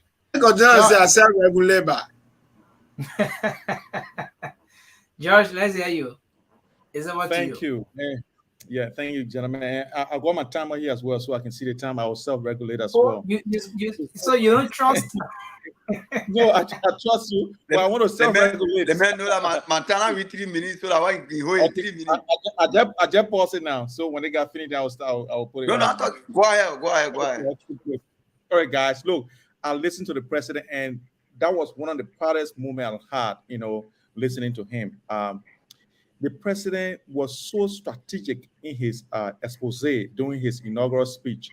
And I really want to commend him for the way he did it, and even to the last clip, what he said. Because guess what, guys? As educated people, here's what we do. When you start to critique something, we say, oh, Nelson, thank you for hosting the show. You were brilliant. You did this. However, you gave us short time. You know what I mean? So you don't put the bad thing that the person has done in front, the first thing you do is commend the person because the person made an effort. They did something. So you have to tell them, thank you. Look, so Madam President, thank you very much for laying this foundation, even though you not finished the executive mansion after 12 years. You know what I mean? Well, he couldn't say it there, but he said it another time. So that's how critique is done. Intelligent people who are experienced, that's what they do. They don't just go and say, oh man, you messed up, move from here. You know what I mean? They will tell you, look, man, you did extremely well. Look, even though I did not expect, what is obtaining now, but you did extremely well. But however, this is what you did wrong. This is what you've done. You could do better, and everything like that. That's such. That's why it happened. And when he said they will not be spectators, man, guys, I don't think anyone is a spectator in our economy. Now, if you go on the road now, you sell something, people will buy it. You are not a spectator unless you don't want to sell something. Unless you want to fold your hands and say, government has to feed me. You know what I mean? That's when you become spectator because you'll be watching the street. But if you carry something on the road, look, I went to Monrovia 2 years ago. I was there and I'm going back and I'll be there during the elections. So that's good. I was there and I to EW Junction and I saw what happened there. And one thing I want to give guys, just, as I look at my time, is that I came from a very poor background, right? And what we used to do at home, and then I went to live with my uncle. Just to inject this, Tion Gongolo is my brother-in-law. He's married to my cousin. So look, it's all good for me, right? So, but what I've experienced, what people who have why you not supporting your own in-law? This guy is from Lofa. He's not supporting a black guy. I'm from Lofa as well. You get a new widow. From Yela district. I'm a Loma man. I don't speak Loma though. I speak my mom's dialect because she's Grobo, so I speak Grobo, but I'm a Loma man. So here's the thing. What I observed when I went to live with my uncle, I spent some time, was that the food that they used to give us was small. Now, like, how come these people are rich, but they eat small food? They were just giving a small plate, and now the whole day food, my man. Walk to my house, the big bowl that they can give me. But we were poor. But the rich people, I went to the house, they eat small food. I was astonished. I was whole night, I can't sleep, my man, because I'm hungry.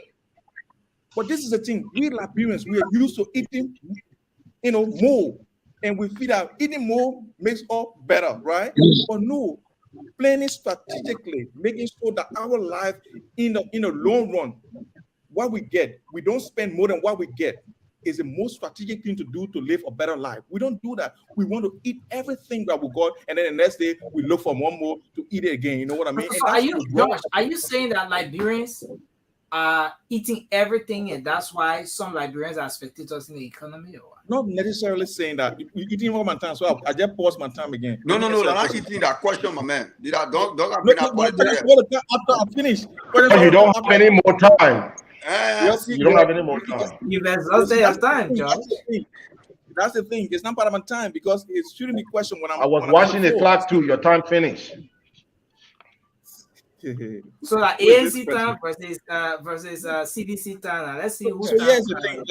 Let me conclude, guys. So the thing is that when we look around Monrovia, we look around Liberia, there's no political prisoner. I hear people say they are dead people. Man, in a country of 5 million people will die. People will die mysteriously. Sometimes we'll not even know what killed them. These things will happen. That doesn't necessarily say anything about the presidency because we make one president so powerful that even when it rains in Liberia, we feel that the president caused the rain. And when it doesn't rain, that the president holds the rain. That's the thing. That's the mindset we need to change as a people. People will die. In the time of war, people die. People will always die. And even in peacetime, people will die and people will always die. However, we as a people will be able to understand that sometimes investigation will find it and sometimes investigation will not find the solution. But that does not mean that the solution will not be found. Even after 10 years, people will find a solution to those issues. Thank you very much, Josh. Thank you, Nelson, I'm so sorry.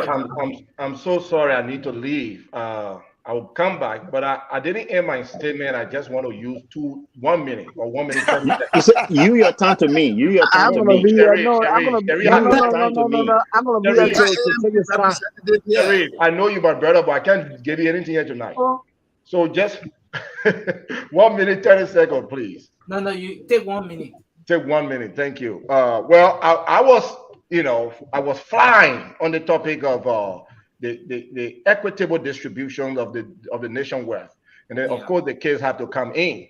But I just want to quickly say, we know among all of the candidates who have been talking about distributing the Liberians' wealth equally. And he has a plan on how to do it. And that person is Mr. Alexander Cummings. He's been talking about how important it is to decentralize the government so that the government can be to the people in the county and not just in the nation's capital. But look, my man George Weah, it's hard to defend George Weah. George Weah, did you just say that the people have the opportunity to sell their markets and do their stuff, but they don't want to do it? Some of them are lazy. You just put that on the Liberian people? Did you watch the recent video about the July 26th when the people were complaining that nobody can buy their market? Did you watch that video?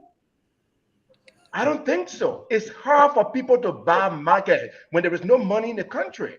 When the people don't have jobs, how are they going to buy the market? Our people are making the effort to feed their people. You interrupted me, so that's another 15 seconds.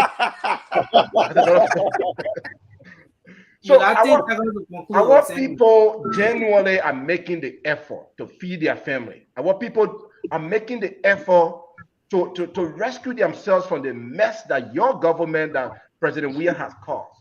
But it's just very hard. There is no money in the country. There is no job. And they are selling, but people are not buying. We see in the videos. So let us make the effort to elect a leader that will bring jobs. Thank you. That will decentralize our government. And that leader is the Honorable Alexander Cummings. Gentlemen, I may meet you back here, but I have to run quick, and I will try to be back very quick. Thank you. Keep very listening. much. I will answer your question. You will See you, Sandy. not get no answer, Josh. Don't worry, I'm going to answer nothing. I will Okay, answer it. so we move on to Sharif. Yeah, Sharif. Yeah. So, George, is fortunate to know that you're from Lofa County. Yeah. Yela is one of my favorite towns. My sister-in-law from there, and I briefly lived there for some time. So I love Yela. I wish you could speak Loma. So but this is what I have to disagree with you today. You coming on here and defending the indefensible is sad. So let's first say that there's one thing I picked up from George Weah's speech. He said that he was going to be an agent of positive change. Yeah. Can you guys hear me? Go ahead. Yeah. He said he was going to be an agent of a positive change. What is the positive change? I understood that word quite differently. He has been the opposite, because the positive change that he alluded to is basically when he took office, one of the first actions of this president was it was the mismanagement of the $25 million intended for mop-up, the misuse of the $2 billion loans for SMEs, and also the murder of Central Bank of Liberia employee Matthew Ennis.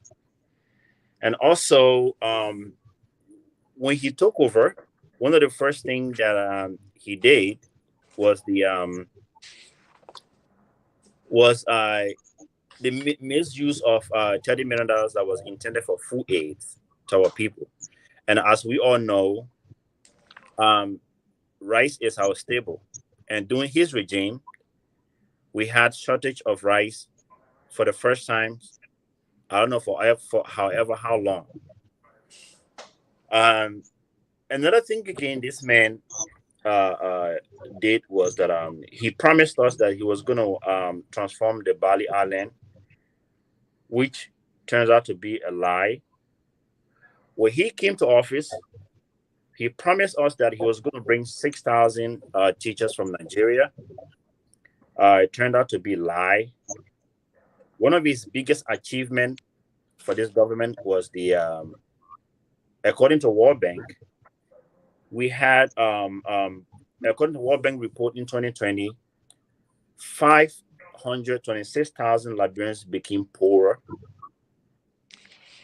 That further stagnate us from development. And from World Bank report 2000, from World Bank report in remember 2018 reports stated that Liberia economy and the GDP growth has been under 1% for the first time since the Civil War. And another thing again that this government did, you complain about there was no money in the country, but in less than 6 months, this man started building condominium for himself. We complain about there was no money in this country. When this guy became president, I believe the number is almost 2,000 employees of public work were laid off or they were forcefully retired. I know Brother Raymond is quite knowledgeable of that because 30 seconds. Sheriff.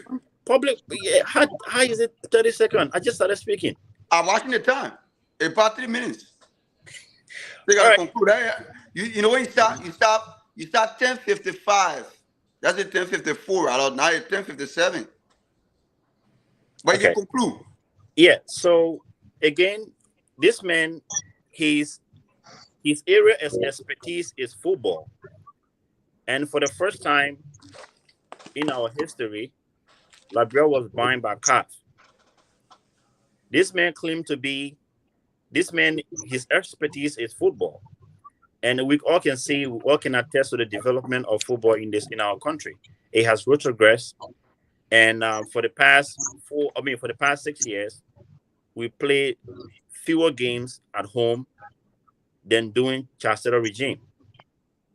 That just says, if he can fill in the area of his expertise, where else can he strive?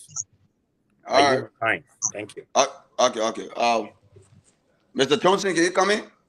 Yes. I am living out here, and I am enjoying this conversation. And interestingly enough, do I have 3 minutes, right? Yeah, 3 minutes. I'm watching the time. Great, thank you. And this is the problem that I think we have in Liberia, right? And the Liberians do not like to be criticized, and they all get defensive, and that's all of us, right? Example, if I criticize anybody right now, they will get defensive. That is just known for us. But sometimes when you are a leader, you have to accept criticism. And the only way you can grow as an authentic leader, as a strong and energetic leader, you have to be willing to accept your weaknesses and your strength. And this is one thing that we struggle in Africa when it comes to African leadership, right? Nobody wants to be criticized. George Weah comes out here and tells us everything that he thinks that we wanted to know. And then we listen to him, and it sounds so nice, and we all endorse him. We say, it's great. He even refused to debate anybody. Don't want to debate. I remember clearly, and then I say again, I was not involved in politics, right? But I was watching closely. Don't want to debate. George Weah flew to Ghana just to avoid a debate. Guess what Liberia did? We will vote for him. When Charles Taylor did the same thing, you kill my mom, you kill my pop, we will vote for you. George Weah comes and bypass all of the processes and the system we have in place. What did we say? We will vote for him. Now, today, again, Joseph Boakai said for 12 years, we got nothing to gain out here. We are still saying we will vote for him. At what point do we sit and realize that we have to be our own self-reflective mechanism to know that we have to analyze our own mistakes, our own errors, and self-correct. We are not able to do that. We are not willing to do that. Do we have the capacity? Yes. But we are not self-critical because we are afraid of accountability. And I see everybody today running behind Joseph Boakai. There's the simple reason. Because nobody wants to be held accountable. So they know that Joseph Boakai is not going to hold anybody accountable. George Weah is not going to hold anybody accountable. George Weah comes and lied to us. And have we even checked his credentials? Nobody wants to talk about that, right? And then we have a fine man who comes out here and say, you know what, I am willing to change this country. And we will look for all of the errors and all of the misinformations we'll throw at this present. Yet we want Liberia to be developed. I am someone who believes in Pan-Africanism. Pan-Africanism means simply that if I want to travel to Ghana tomorrow, I don't need to be requesting for, it doesn't need to take me 3 days or 3 months or 3 years just to get a visa to visit Ghana.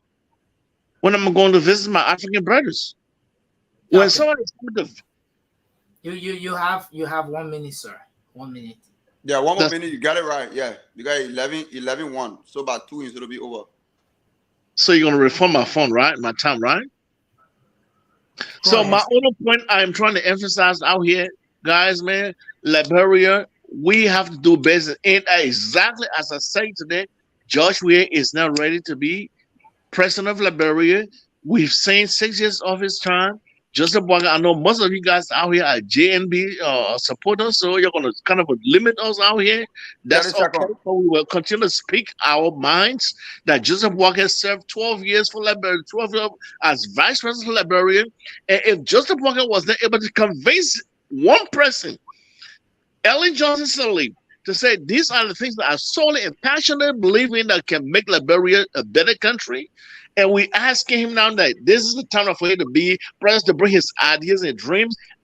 He is almost 78 years old now, and we are expecting to come up with another vision to help us as young people. Your time, Mr. Johnson. Now they're cutting me over. I saw what we're going by time. He started I understand. And now it's 11:02. We'll give you extra time. Yeah.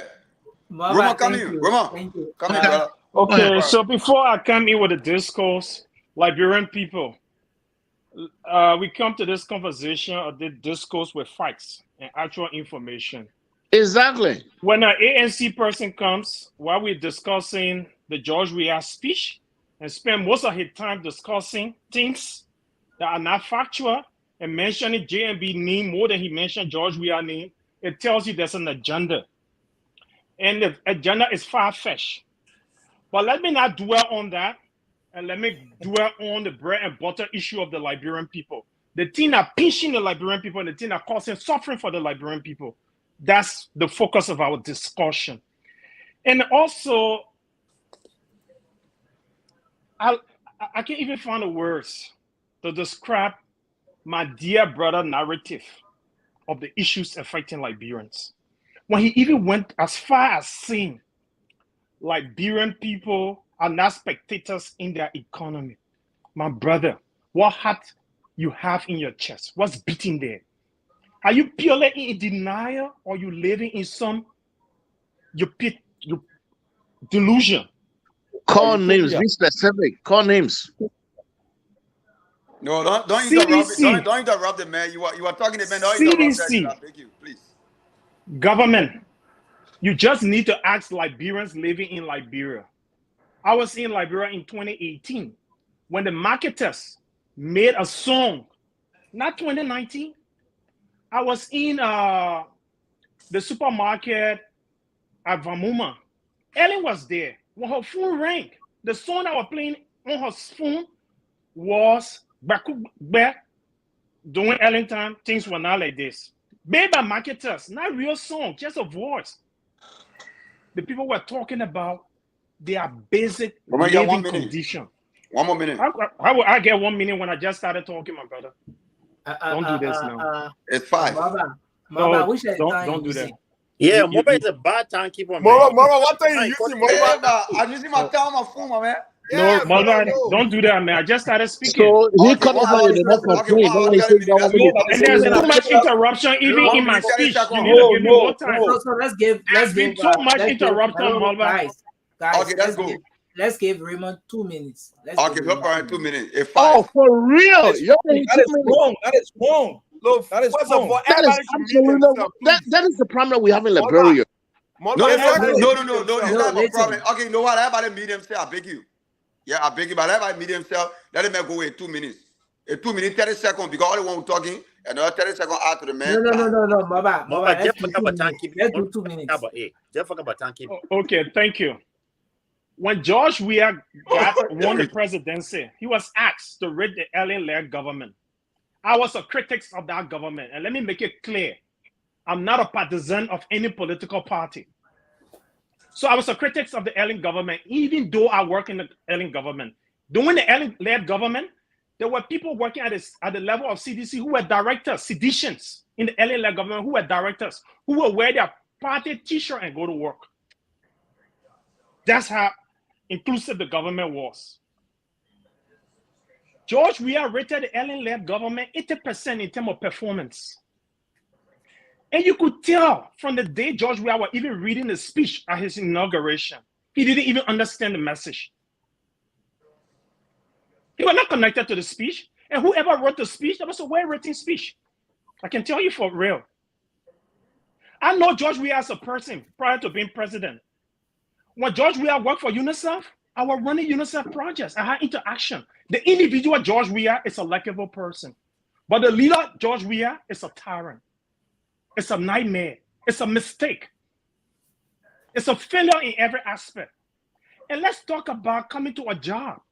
We can all learn on the job, but we come with a level of competence. You can only improve from a certain level. You can make a quantum leap.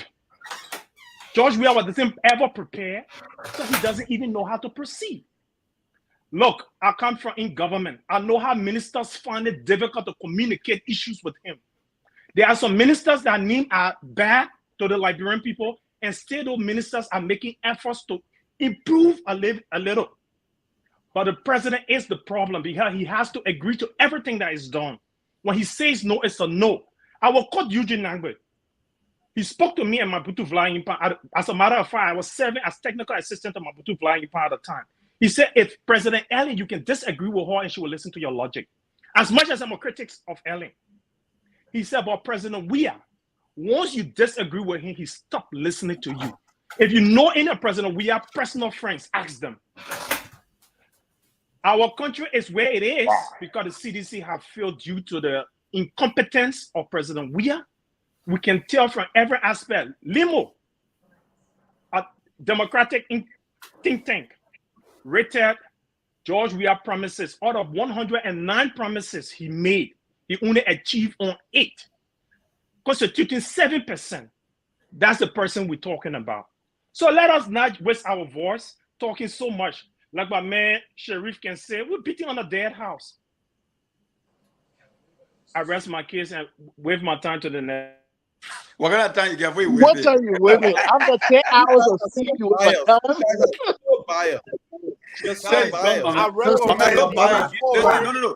Everybody mute themselves, guys. George, listen, right? Before proceed, you even went more than your 3 minutes. Let me let you know, George. That's not true. I tell you, wow, monitoring the time. You went more than 3 minutes. That's true. Alfred, let's go ahead, brother. 3 minutes. Start. Thank you so very much. I've been patient and listening to all of you guys. Thank you so much again for coming. Let me say this. You know why our ancestors, those who created the Constitution, gave one man executive power? Because they knew in their mind that getting anything done from the level of the legislature, it would have taken long. That's why they gave one man executive power, one man, to be able to run the country effectively and efficiently. I listened to our brother here, George, trying to downgrade or degrade Liberian people on Fubini. I'm going to that one say. But let me go to some of the speeches. Let me go to the president's speech because that's what we're talking about here today. The president said in his speech, I will quote, he said, as president of Liberia, it is his duty and honor to lead the nation from division to national unity. That's what the president said. Look at the current structure of the government. President pro tempore, Southeast. Minister of Finance, Southeast. Minister of Defense, Southeast.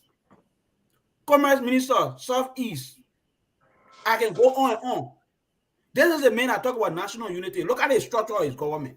Now, let me go further.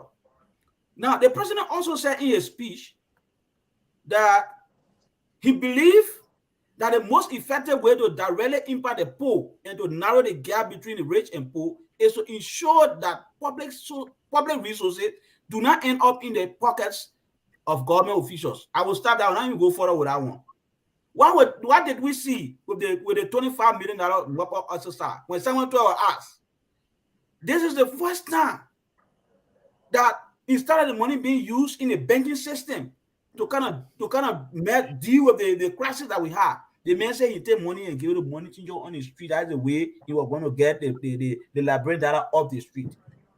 This president who said he was not going to allow our public resources to enter in government official, 3 of his government officials were sanctioned by the Magnitsky Act, and the president never act. When they pressure him, he said he was going to set up a committee. The committee is still investigating. Then our brother George say, yeah, and people when he went to his uncle play, he was eating small food, but he went to eating plenty food. Now they don't talking here. We're talking about what the president has done over the last 5 years that impacting our country.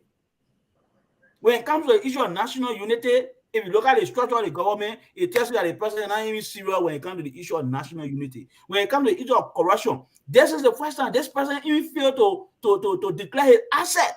When they pressure him, he said he was protecting his children. Jerry Ray, he will tell you. He said he was protecting his children. This is the man that leading our country. Then our brother said here, they want to defend it, indefensible. It's sudden that, I just wish that Joe were in Labrador, at the present moment to taste the hardship our people are going through. Then you will understand exactly as we sit on the platform, some of the things that we have. Right now, school is about to open. All of you on the platform are in America here. Somebody will call you for someone at school fee.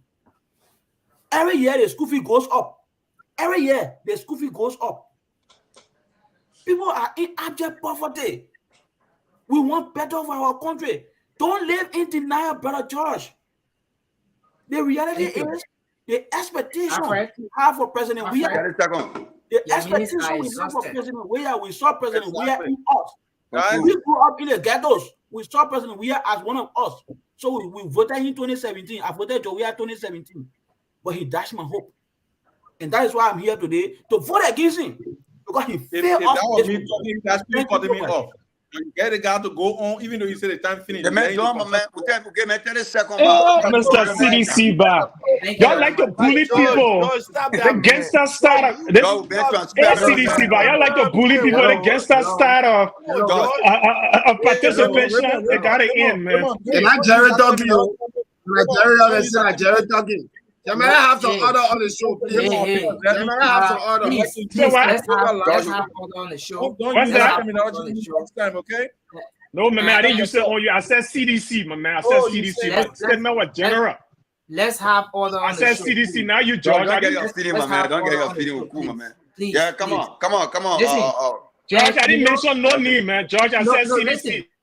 The reason why we have a platform like this is for us to be able to discuss the issues. I mean, there's no reason why we should go ahead insulting, using the harsh words. No, I mean, let's respect the different political views. It may not align with what your thoughts are, but let's respect it. I think that's very important for our democracy, and that's why we have this platform. So we'd like to conclude on this discussion now. Yeah, the next topic. And then we will go to the lines. We all saw what happened in the country on Thursday. A fracas, clashes, tension between supporters of the CDC and the Unity Party.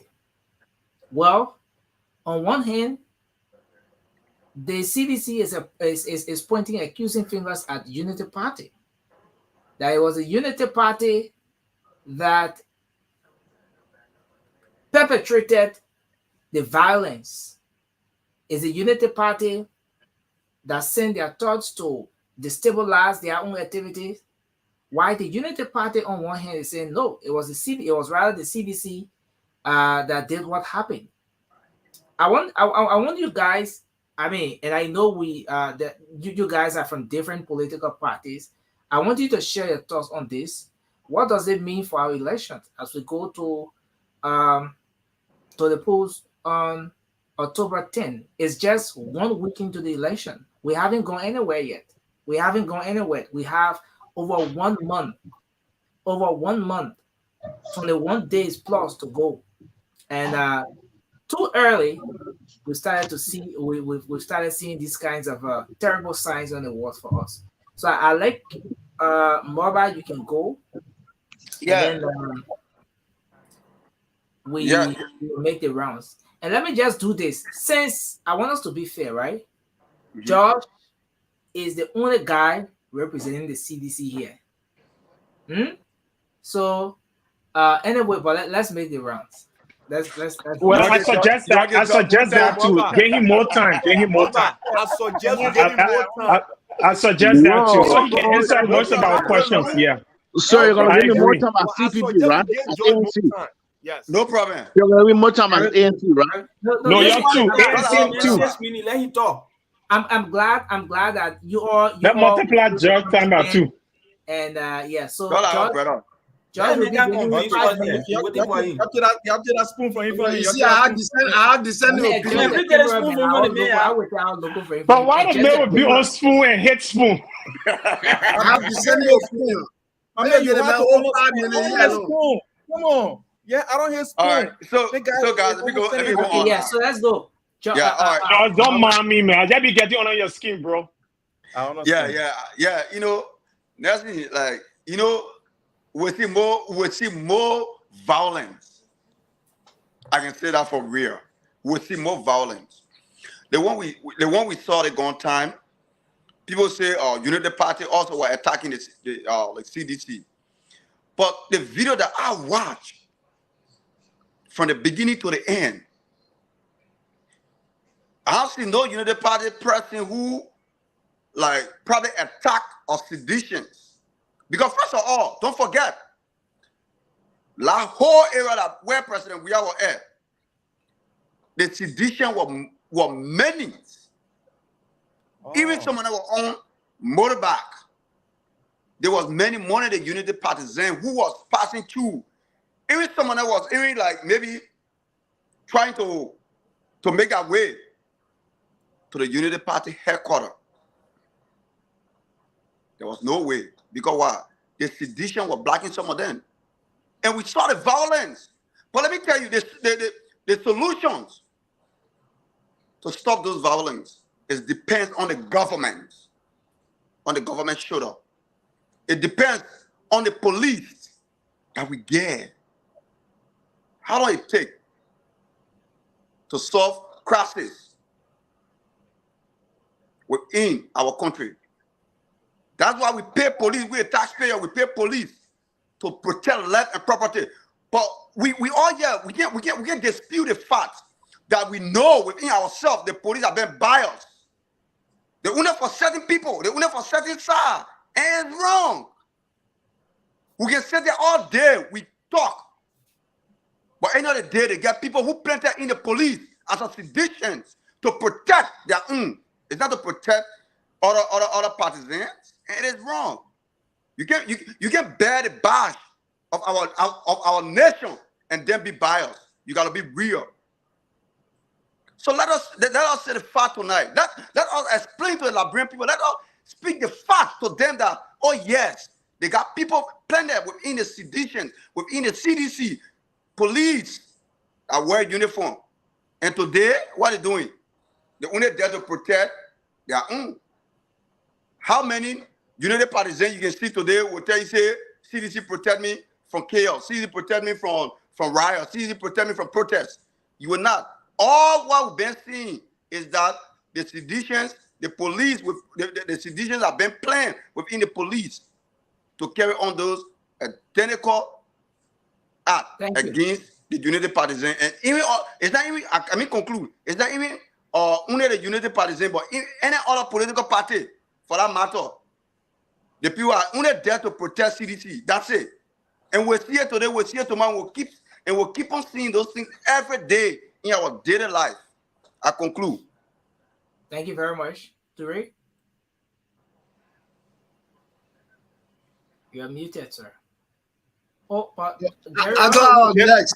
Yeah, Jerry, yeah, so let Jerry go. Let Jerry be the lie because I know my man ready to prepare and can be easier. No, my man. Jerry, take on the violence. I want my time frame, bro. The thing is, it's just a matter of people emphasizing some of these things. There are a lot of condemnation that have gone on. But this is not the sin. This is the modus operandi of the CDC. They have not graduated from running a party than to be running a government. Until they can try to dichotomize running government and running a party, we will end up to where we are. So I'm not shocked. I saw it coming in 2005 and, manifested itself. Look, the muscularization of our people. There were several threats issued by ministers of the government, top officials, that they will have attacked, supporters of the Unity Party and Yeke Koluba. This is unfounded. The president and the government have a greater responsibility, despite the fact that they signed the Farmington Declaration. Maybe George Weah have not learned a great lesson. He's joking with elections. We from the Unity Party would like to send out this caveat clearly that, as our campaign spokesperson, Mo Ali, indicated, no longer, we're not going to pass around lay complaint, no. We'll do eye for an eye. If we are ones to behave like a checker player who doesn't know the game and let us scatter the game so he can end in confusion, maybe we're dressing near there gradually. We want peace. All of us here, we have connection. We live in the diaspora, but we have our family. We want peace. Nobody wants confusion. But George, we are continuing to lay the foundation for conflict. So what happened in District Number 10, Unity Party head office, is unacceptable. It's unfortunate. We should discourage it. Now the churches are not talking. The mosques, all the civil society people, they got to speak. All the affair, all the being compromised. A Spoon Network was not here. A class reloaded was not around. Who will speak for the people? Many of the traditional media institutions have been compromised. I respect some of my friends, but these people don't flag some of these things. They try to cosmeticize the suffering of our people. You don't do that. I'm getting a bit emotional. So I think what we are is doing, trying to provoke us after keeping our people in poverty for 6 years. You want to use force and intimidate them to get elected. I think we are ready for George Weah. Thank you.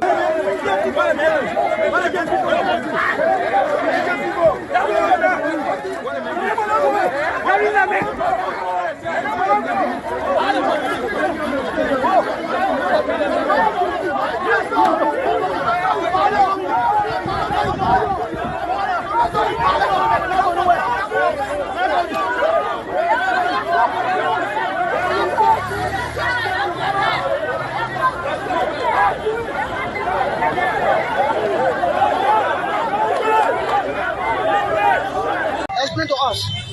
I was in the traffic, and then there was some group of married men before me.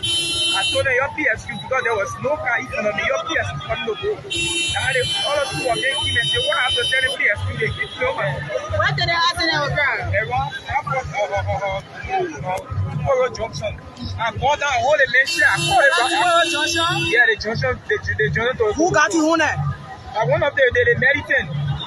I called another policeman. I should call the riot police. You are driving for time. You are saying the accident was happening. Right? You can go, sir. Yeah, brother, it's sad watching those images and videos. Obviously, it hurts. It hurts to see that. But this whole thing right now, this election violence and stuff like that, we all can just point finger at one political party. I mean, at least history has it that that's how they do things. And I'm not making this up. And that's the CDC. And to be quite honest, CDC is playing from our own playbook. It worked for me. You know what I mean? Doing the by elections and all that stuff.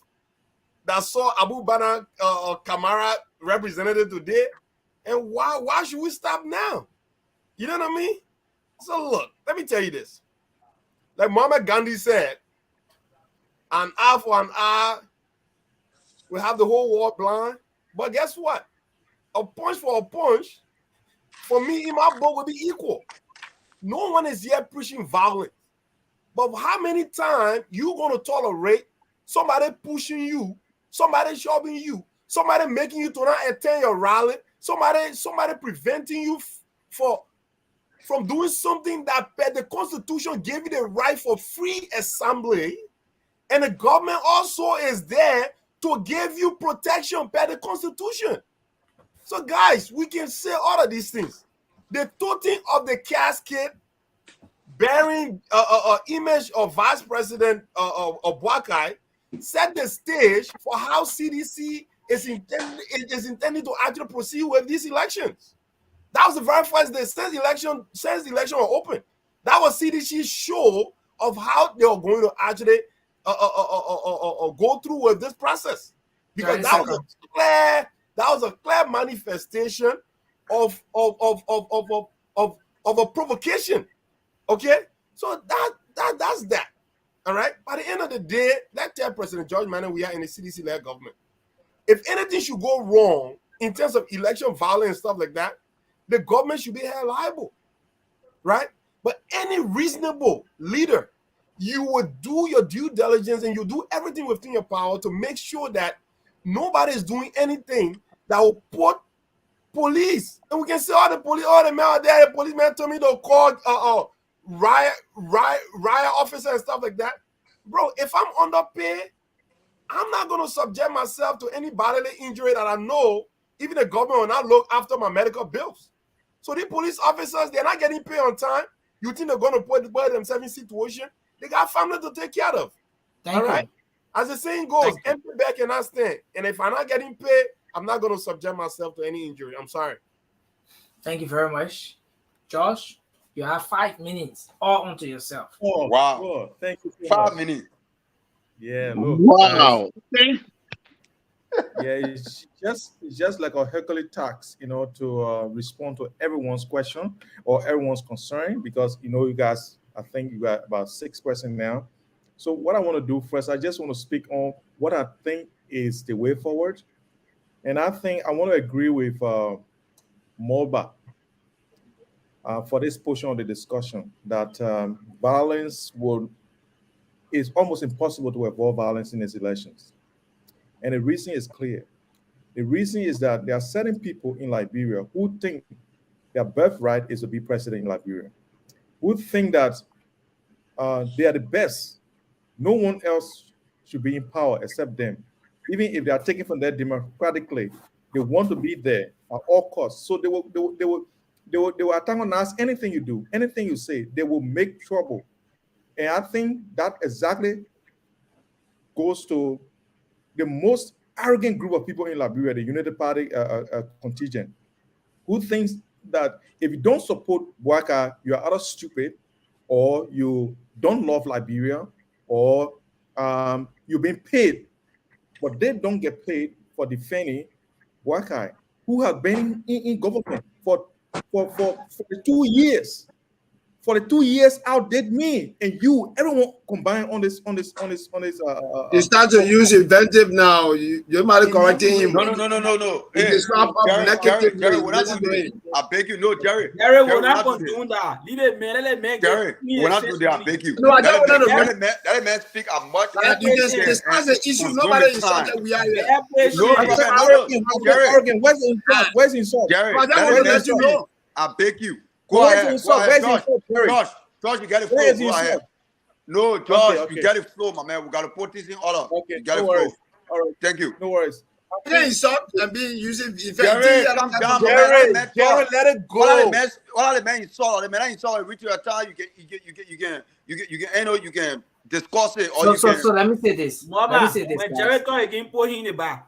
So let me say this, guys. Let me say this. Please, whenever someone is given the time to make their point, let us all mute. Let the person make their point. If the person insults, obviously, insult is not permitted here. If someone insults, we'll get the person off, or we will bring the person. We'll put in check. go ahead, Josh, go ahead. Josh. 4 Okay, minutes. so I can see myself again. Oh. What are No, things going not on? 4 minutes, man. You got 3 minutes. The man don't get 4 minutes. Yeah, your Make chair it- is moving for me. The man have 4 minutes or 2 minutes. 5 minutes, man. Jesus. Nelson, swap me. Let me go Thank on you, another thank you, break Nelson. down. Thank Then you. you see it. All right, so let me proceed. I'm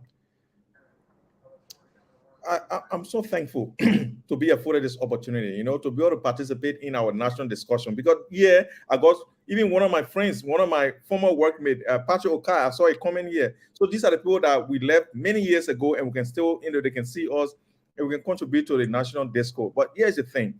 I will give a grim focus on this election. I know the government is not going to, you know, give somebody power because the person is more arrogant or the person is more zealous. No, the government is going to give power to anybody who wins the elections, fair and clear, and that's what's going to happen. If it doesn't happen, this government, George Weah's government, is going to retain power. I know it because I know Liberians. I know that I participated in the Liberian elections. The first person I ever voted for was George Weah in 2005. And since then, I've followed him. And I know that George Weah stands for something. Even if you don't agree with me, we know that George Weah stands for something. Look, at least back in 1996, George Weah went to South Korea. And I watched that video and tears set in my eyes.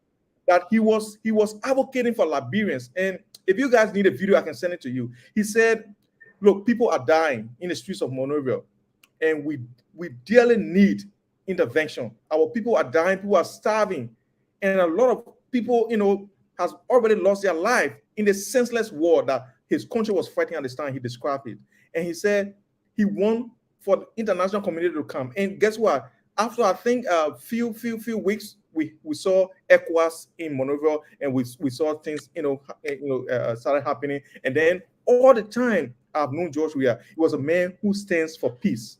He's always there to make sure that it's peace.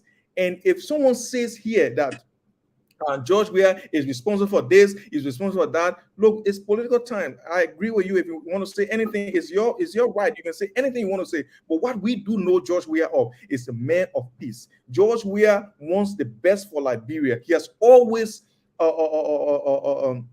advocated for peace and tranquility in Liberia, and also for development. George Weah always want to take anything he sees outside to Liberia. Now I can probably go to Monrovia when I arrive there next month. I can probably go to the sports park. You know, I can go to Claratown now. I'll be playing on a really good stadium, and fantastic, because I know that George Weah will retain this power, and he will do the best he can for Liberia, even though times are hard. We are not saying everything is okay. No, we don't have Liberia where we want it, and that's why we want George Weah to continue to be there, because Liberia is not where we want it to be, but it is getting there. And through George Weah, through the lenses of George Weah, through his vision, we'll make sure that Liberia gets better, and for our children and for our children's children. Thank you. Thank you very much. Sheriff? Yes. So Brother George, if you look at all the political parties in Liberia, the one political party that has sorry, I'm using the bathroom, man. Okay. I mean, Jerry. Yeah, can I start all over again, please? Jerry, you on national TV. You gotta control what you said. This is global, man. This is going global. You don't do nothing. It doesn't matter. The moment you can't even put in the queue, that's it. You got to explain what you So, can. Sheriff, go ahead. Can you rewind, please? No, go ahead. You want me to rewind? Yes, please. Okay, so yes, we rewind. Yes. So, like I said, historically speaking, among all political parties in Liberia, there's one political party that has consistent history in violence. It has always been CDC. It's undeniable. They have always been the only political party that caused problems in that country. To the extent they have people have coined different names on them, like thugs, hooligans, Zogos, you just name it. And you to come here and then tell our people, Mr. George, that Liberia is actually doing well under this government, you are doing the Liberian people a disservice. Will you, Mr. George, will you send your child with the current Liberian school system? Will you send your child to a school in Liberia with this current school system? No. With the level of privilege you enjoy in Australia, will you have your child educated in Liberia with the current school system? No. You will never do that. The hospitals we in Liberia are this current situation with no running water, no medications, no electricity. Will you prefer to be treated in the hospital in Liberia to Australia you are right now at the current state? The answer is no. The parks that you're boasting of right now, Mr. George, will you at the current state under George Weah, will you dare to walk from Claratown to Freeport at 2 a.m. at this current state in Liberia with your own favorite person as president? I can tell you for sure, you will not make it alive from Claratown to Freeport if you have to walk at 2 a.m. at night. That's your president. You claim to love this man today. Will you, with the current situation in our country, will you freely walk in Waterside at this time during this rainy season without encountering any sanitation issue? The answer is no. 30 seconds. I didn't even start. So the reason why I'm saying all these things, do not allow your love for a person supersede your love for your country. Liberia should always be your primary focus. We all have our idols. We all have people that we adore. We all have people that we love. But guess what happened? We all want the best for our country. You, Mr. George, will you ever trust under this? It's Mr. Weeder. Mr. Weeder. Mr. Weeder. Okay, Mr. Weeder. Yeah. Okay, Mr. Weeder. In this current government of George Weah, do you trust our judicial system? No, do not. Is that a rhetorical question, or you want me to answer? No, I'm not just a rhetorical question, but I know your answer is no. So do not come on this platform. I understand we all have our liberty to come out here and then speak to our people, but do not do a disservice to them. Be factual. Like I said, do not allow your love for a person supersede your love for your country.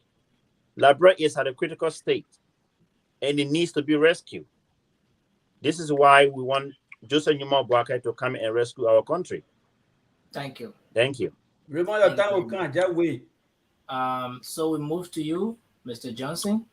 Nursing, I made an observation. Can I just interrupt a little bit? Okay. Mr. Weeder interrupted Sharif several times when he spoke. Can we add up his time? Exactly. Thank you. But he landed. He landed already. No, because I have to respect my colleague. I was interrupted many times. He asked for it. We got to keep the conversation going. Mr. Johnson. No, I just wanted to set a strict ground rules. That's what I'm trying to do. Okay, thank you. But Sherry doesn't have problem with that. Sherry is no. I do have problem. I do have problem. Sherry. But we'll come back, Sherry. We'll come back. You want to be part of here, Sherry? Yeah. So yeah, let's hear you. Let's hear you, Mr. Johnson. You are muted. Can you? You're muted. Oh, I'm sorry. So I heard all of you guys, and I want to just encourage all of us, man, as Liberians, man. There is no need for us to keep battling one another or ourselves on this on social media. It does not make no sense for us to be fighting ourselves because we disagreed. Sometimes we have to disagree to agree. And I am all about patriotism. Now, unfortunately, and during my days, I think I'm one of the audience on this platform, right? And when I was in a school and stuff like that, we used to have how you call it civics education, and where you were taught about the history of Liberia and how to become patriotic.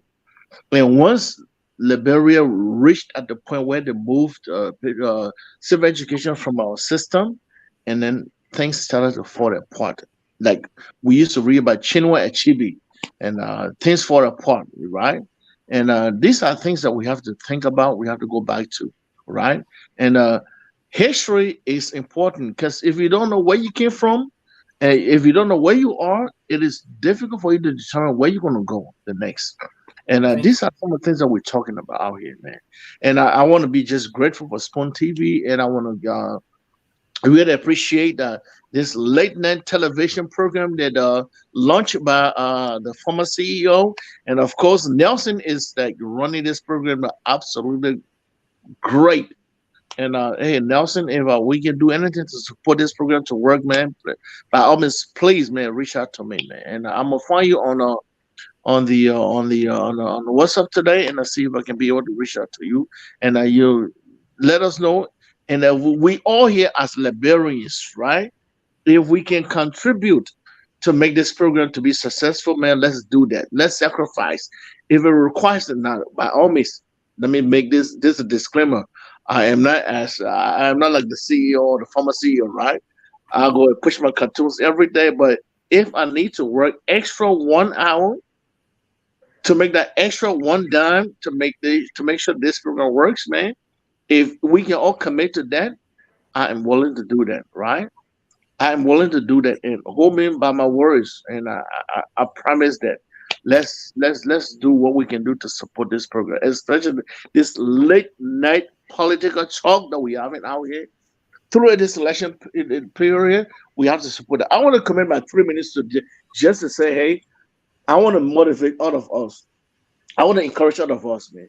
Let's help our brothers. Let's help our sisters. Let's encourage our sisters to join this program. Let's encourage them. Come on through here. Let's hear your view. And today is my first time out here, and it's, believe me on that. I don't want to tell you what the kind of a job I was doing, but I used to like let everybody say, "You got to go home now." I would rush to go and watch Spoon TV. And unfortunately, someone when I reach Spoon TV, it's over. I have to watch the replay, and I would get so angry. Why did I do that? It was the only means that I have had ever in my life to get that connection to Liberia. For some reason, and I'm not going to tell you all of those details, right? And some of us, when we hear Liberia, and the places that I went, I see Ghanaians, they are so much united. And I will meet the Ghanaian people out there, and we all doing the same thing today. Hey, we're gonna go back to Ghana this Christmas. We're gonna go back here, and the government give us this opportunity. We're gonna build homes. We'll do all that. I'm like sitting there, just scratch my leg. When will we have the opportunity in Liberia? You have no idea the opportunity we're missing. Passport going to Liberia. Why is it so much difficult to get a passport to Liberia? When we can say you can get passport upon arrival.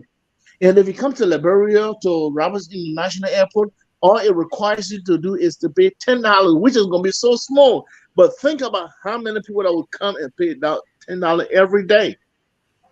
George Weah is not helping us. I'm sorry to you, Mr. George. George Weah is not helping Liberia. He doesn't have a dream. He doesn't have a vision. He's not helping us. I want to be able to ship something goes through the Freeport of Liberia without having. I want to pay the fair price, but I also don't want to be cheated. Give me a fair price. Let me understand that if I ship 2000 let me say 1980 Toyota truck. You tell me how much it's gonna be the cost. I want to understand that. And if I decided I'm gonna ship 2080 truck because the price is attached to it, I'm willing to pay that price to the government. I want to do that, but I want the price to be fair, to be balanced. Thank you. That's how we pray for Liberia. And I don't hate Joseph Walker. I don't hate how they call him, Gonglo, I don't hear the Chad Mulligan. Oh, I'm saying that. Clarence Maluba. Yeah. I don't hit them. All I'm saying that we have to work to make Liberia better. Thank you. Joseph, how to call him? Josh Weir is letting us down, and we have to think about how we can make Liberia better for all of us. Man, I'm just apologizing, man. Please, man, let's start fighting. In the opposition camp, let's start fighting. At some point, we're gonna have run too. I'm from the ANC. I strongly believe that I think Alexander Cummings is gonna be the great president. And I believe that he's going to be a great president. So let's give Alexander Cummings the opportunity. Thank you very much.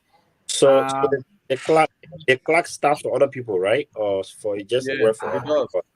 I see the UB people, they were shaking. Give the men chance to talk back. You know, anything you do, people must talk. Okay, so fair, bro. We got 4 UP partisans on the show. 4 UP partisans on the show. Listen. No, Nelson, let me respond to some of these comments. No one was stopped. You can bring 5 Gonglo people here. Yeah, so people can come here. No boundary is restricted. You got just 2 ANC out here with So we need to go to the lines. I need to pin the numbers on the screen so other people can call. So many people already started. So let's because you're John over me, you can't do me here. I know Jerry won't no 20 Bible. Forward ever Bible never. Nobody join with Jerry. That's it. Nobody join with Jerry. Jerry, wait now. Jerry, I'm preaching for you. Wait. For transparency. If the 3 individuals finish, they make it go away. You know, they make it. I'll come back to Jerry. No, Jerry win, guys. That's not fair. Jerry win already. Alfred, no. You're playing mute. Let me make my point, man. You're playing mute. Thank you. Alfred, go ahead. Thank you, Nelson. The question you asked whether we will see violence continually in the election on the October 10th, the reality is true. In political propaganda and political communication, there is something called plausible deniability. And with the events that we have seen in our country, I can go back to what happened to the University of Liberia when Jefferson Koji sent his talks to Ramside the students. I can give you even with Representative Moses Akaro's grade. I can give you even a happy at the Cali Junction when they beat the police. Senior police officer was beaten by sedition. These guys have a history of violence. So when we come here and be naming and renaming and playing and replaying the events that have occurred over the time about CDC, there's no way that you can defend that because the truth is the truth. You know, the truth is the truth. You can't come here with Scarface and try to say you want to, deny the reality. The reality is the guys, the only language they know that violence. And we are saying to our people, enough is enough. Why it is true that we want peace, but we will not condone violence. Okay, we will not condone violence. Thank you. So for people to come here to say, oh yeah, live here, do it that way. Diplomacy it can finish. Diplomacy can finish. They got limitation. It can finish. Thank you very much. Even in the scripture. Thank you. They say, what did they say there? And I'm pretty sure, but there's somewhere in the scripture that say violence taken by force. So, man, you know the place, so let's forget it. You know the place. When is scripture? Okay, quote the scripture. You understand? There's somewhere that say violence taken by force. The word of God support violence, and violence must take it by force. That's what I will get into. You understand? Very much. There's time for everything. We will not sit down here and allow CDC people to continue to create mayhem on our people. It's all to Raymond. Alfred, thank you very much, sir. Thank you, Alfred. So Raymond. let me help my brother. It's Matthew 11:12. It says, since the date of John the Baptist, the kingdom of heaven suffered violence. And only the violence will take it by force. Thank you. And so 2 minutes already gone from you. So to the question that we are responding to, Mhm. the CDC start of its political party is one that is militarized. As a matter of fact, they have two units, two military units, the Zebra and the Sabu unit. They engage the United Nations peace mission in Liberia with violence. They have fought every political party. We saw George Weah claims to be the feminist in chief, but we saw the attack on Tella Ure. We saw the attack on Cornelia Hunter. We saw the attack on Yombli Kanga. We saw what happened to Justina, who was on your show yesterday. I could go on naming what I am, but I got only 2 minutes and I got to cover a lot of other things. The CDC as a political party adopted a bullying behavior. I'm a man of peace. I believe in great names like Mahatma Gandhi, Martin Luther King, and Nelson Mandela stand for response to evil with good. And I'm a Christian. So I believe in the teaching of Jesus Christ. But I also believe I'm a non-partisan of the Unity Party and the other collaborating parties. But I believe they have the right to self-protection. And it's the CDC talks, gangsters, that will always wage a war on the others, attack them, unprovoked. Look what happened yesterday, 104 there.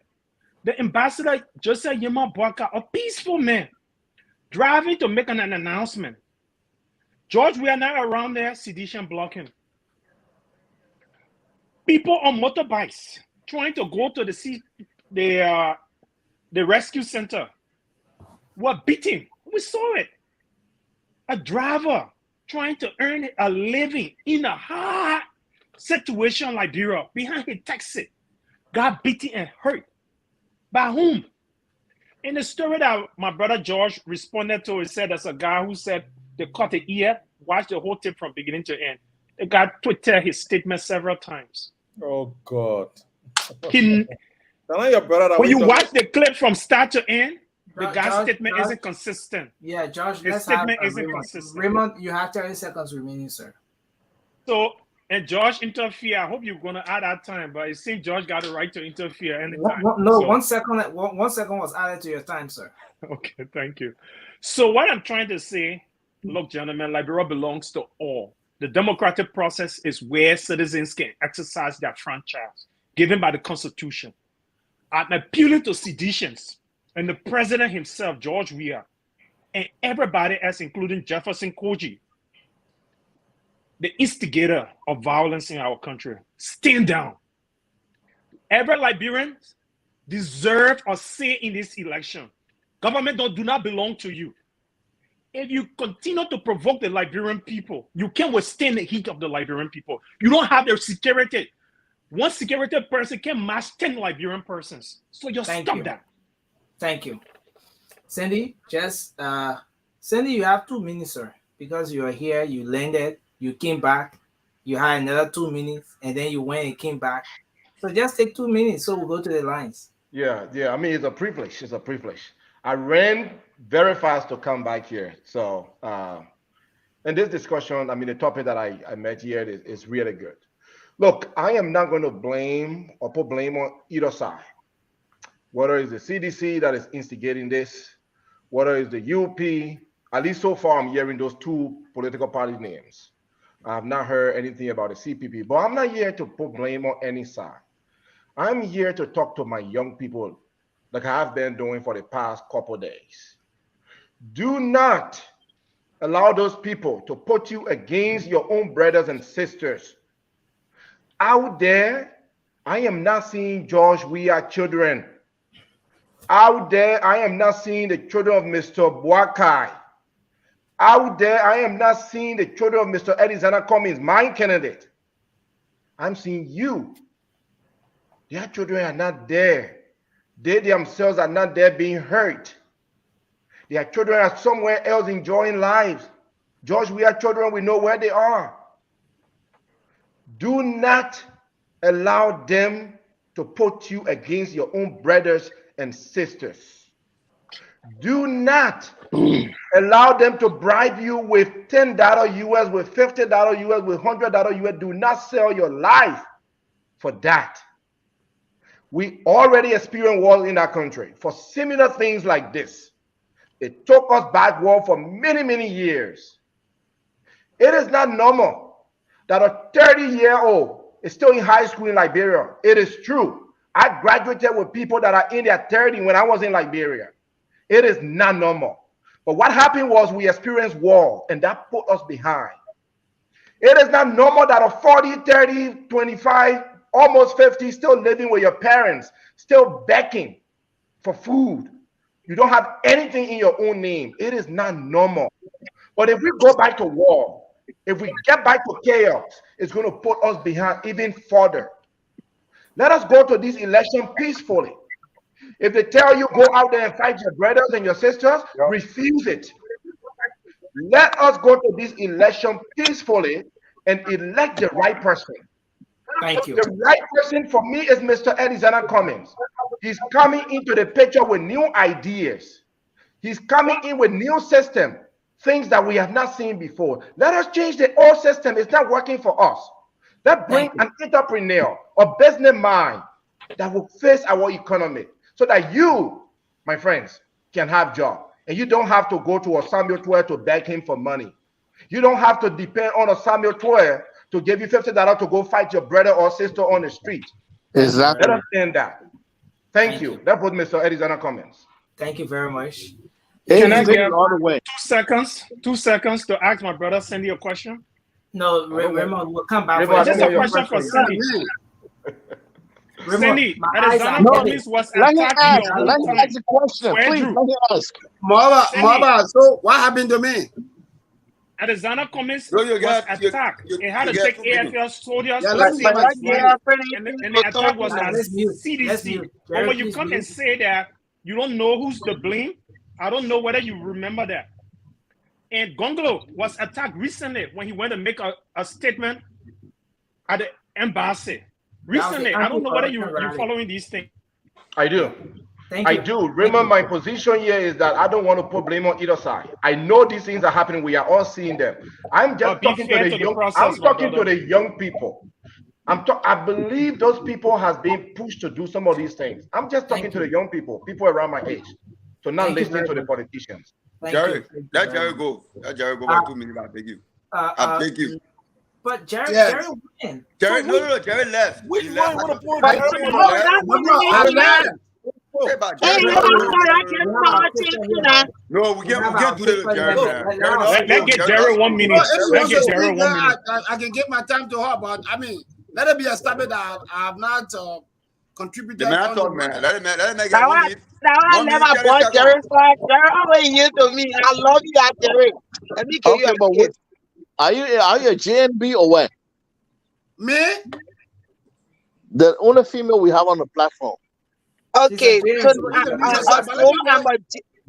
although I'm a J, 1 minute. hello, am I clear to speak now? Okay, yeah. Let's all mute. Let us all mute. Yeah.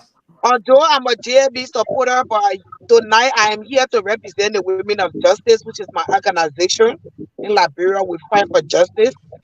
From 1994, we started up to today. I just want to ask the CDC representative a couple of questions. Go ahead. He says that the Unity Party is arrogant. Members of the Unity Party are arrogant. And that if people do not support Joseph Parker, they're not me, they're not sensible, they're not this, they're not that. That Ambassador Weah is a peaceful person. I just want to ask a question. Let me start from the previous one that just happened yesterday. What is peaceful in the fact that the Election Commission cleared the CDC to go to District 10 for her activities, but did not clear her to go to District 9?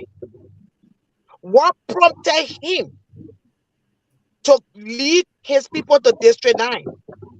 Knowing fully well that the Unity Party have announced over and over that they were having activities there. Question one. Question two. As a former member of the CDC, I'm not even going to talk about me being a victim. I'm going to speak from a general perspective. Are you aware that on the CDC ground, we have organized protests that led into violence? Number one, our Moluba Modu, then when we went and started from the US Embassy, we said we on hunger strike, we will not eat until they can bring war crime cause something be settled. Are you aware that when the issue happened between Mary Broad and the woman on Basie on Merkley Street, that they claimed that Mary Broad slapped the woman for banana peeling? Do you remember that we took that issue into violence and we ended up hurting police people involved in it? Are you following the trace of Is it events? just a question you have for him, or you want to make No, I'm your laying issue, because we references. were just about going to the line for I'm laying a couple of references, right? Well, let me respond to her, then she can go ahead. Then I can go ahead.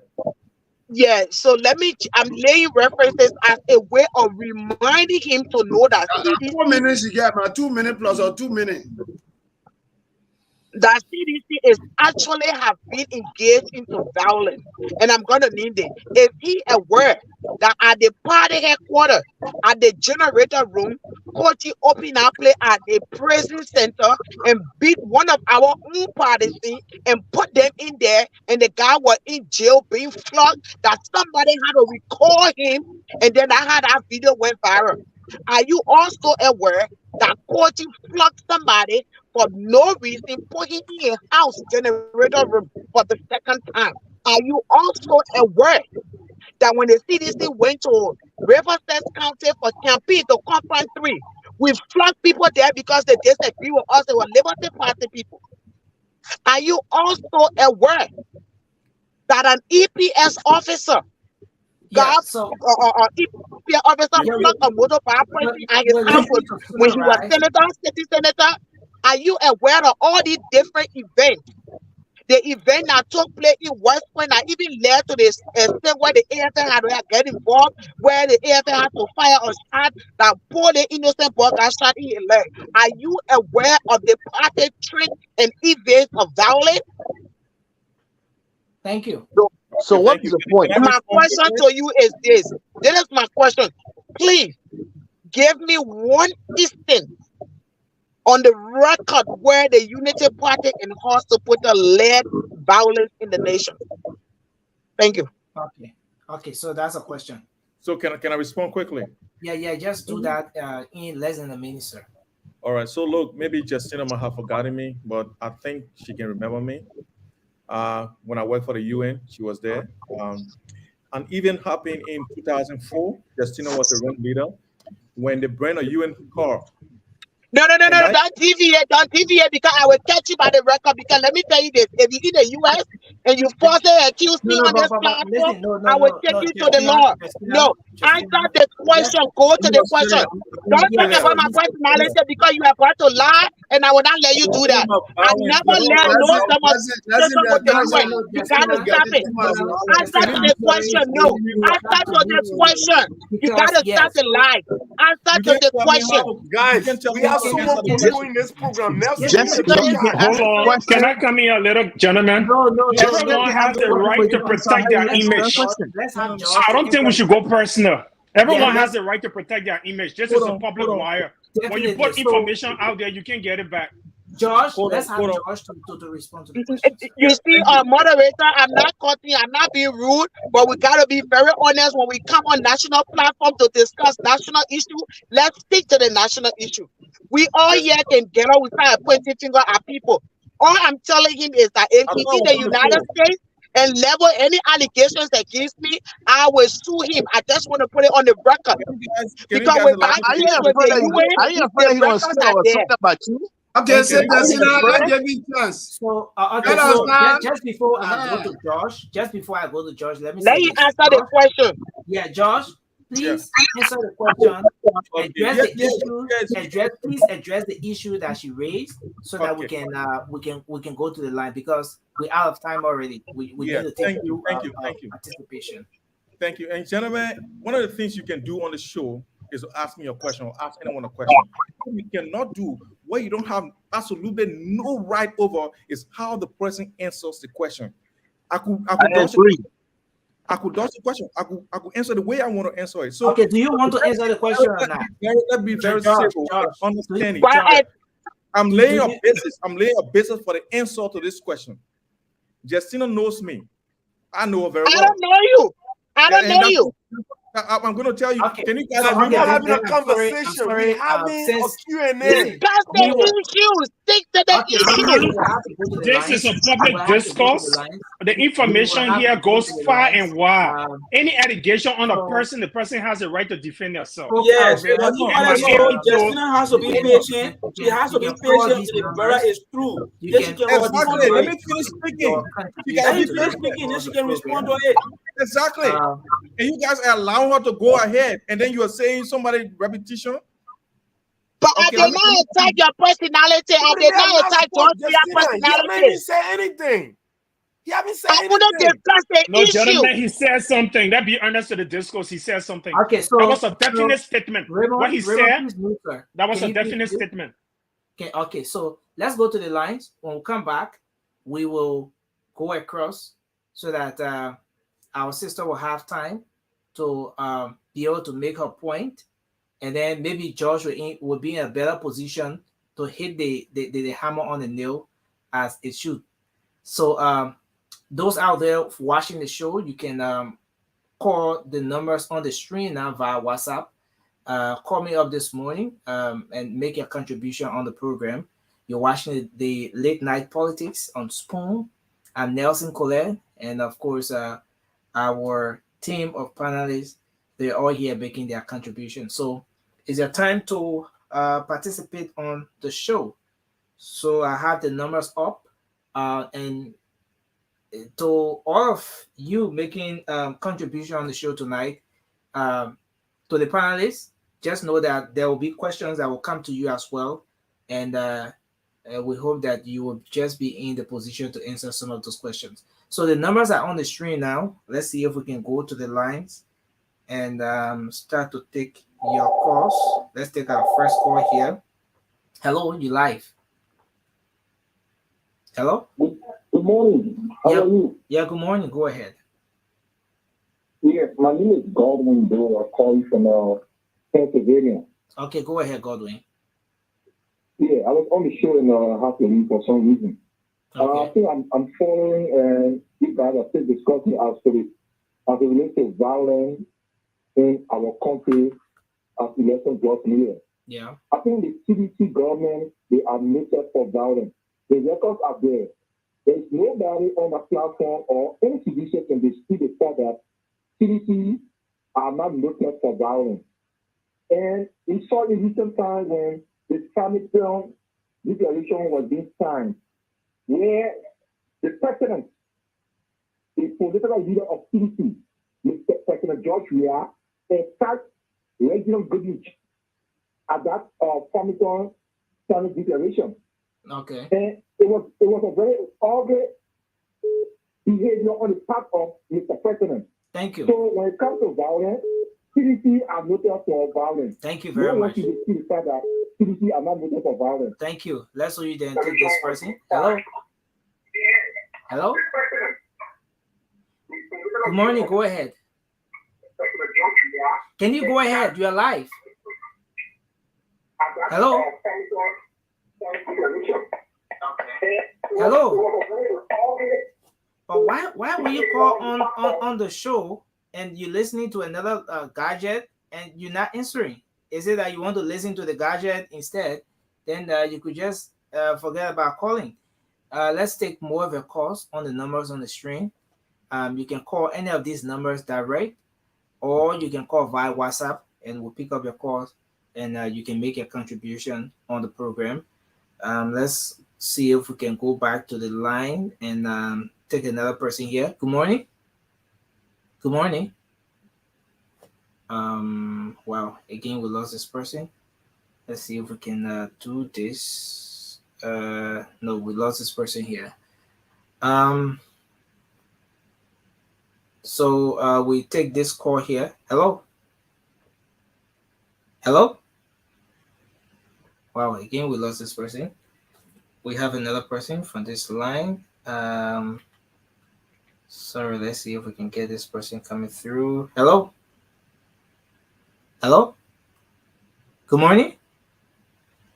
Wow, there seems to be a little bit of issue here. So I think we'll just go back to wrap up. Okay. Uh, So I was speaking when we went to the line. So can I just continue? no, I think we can just do our This is not closing. fair. This is not fair. A question was asked No, it's the directly. same thing. Can we just close now, please? It's the same thing, George. You're still going to have the same time to do everything just everything at once. Yeah. All right. So let's start with you, Jerry. Yes, let me conclude quickly by a quotation that was given by former Nigerian President Olusegun Obasanjo at the annual meeting in 2014 in Kigali of the African Development Bank. Oh. He said 3 little girls wrote in a communication informing him that why they said that somebody is not muted. Okay, so hello, Jerry. I'm begging you, sir. Kindly, let's squeeze in this person quickly. Hello. Hello. Yeah, go ahead quickly. Good morning. Yeah, morning. Yeah, good morning. How you doing? Go ahead quickly, sir. Okay. Yeah. I'm Daniel F. David, calling from River County. From River County, go ahead. Yeah. Yeah.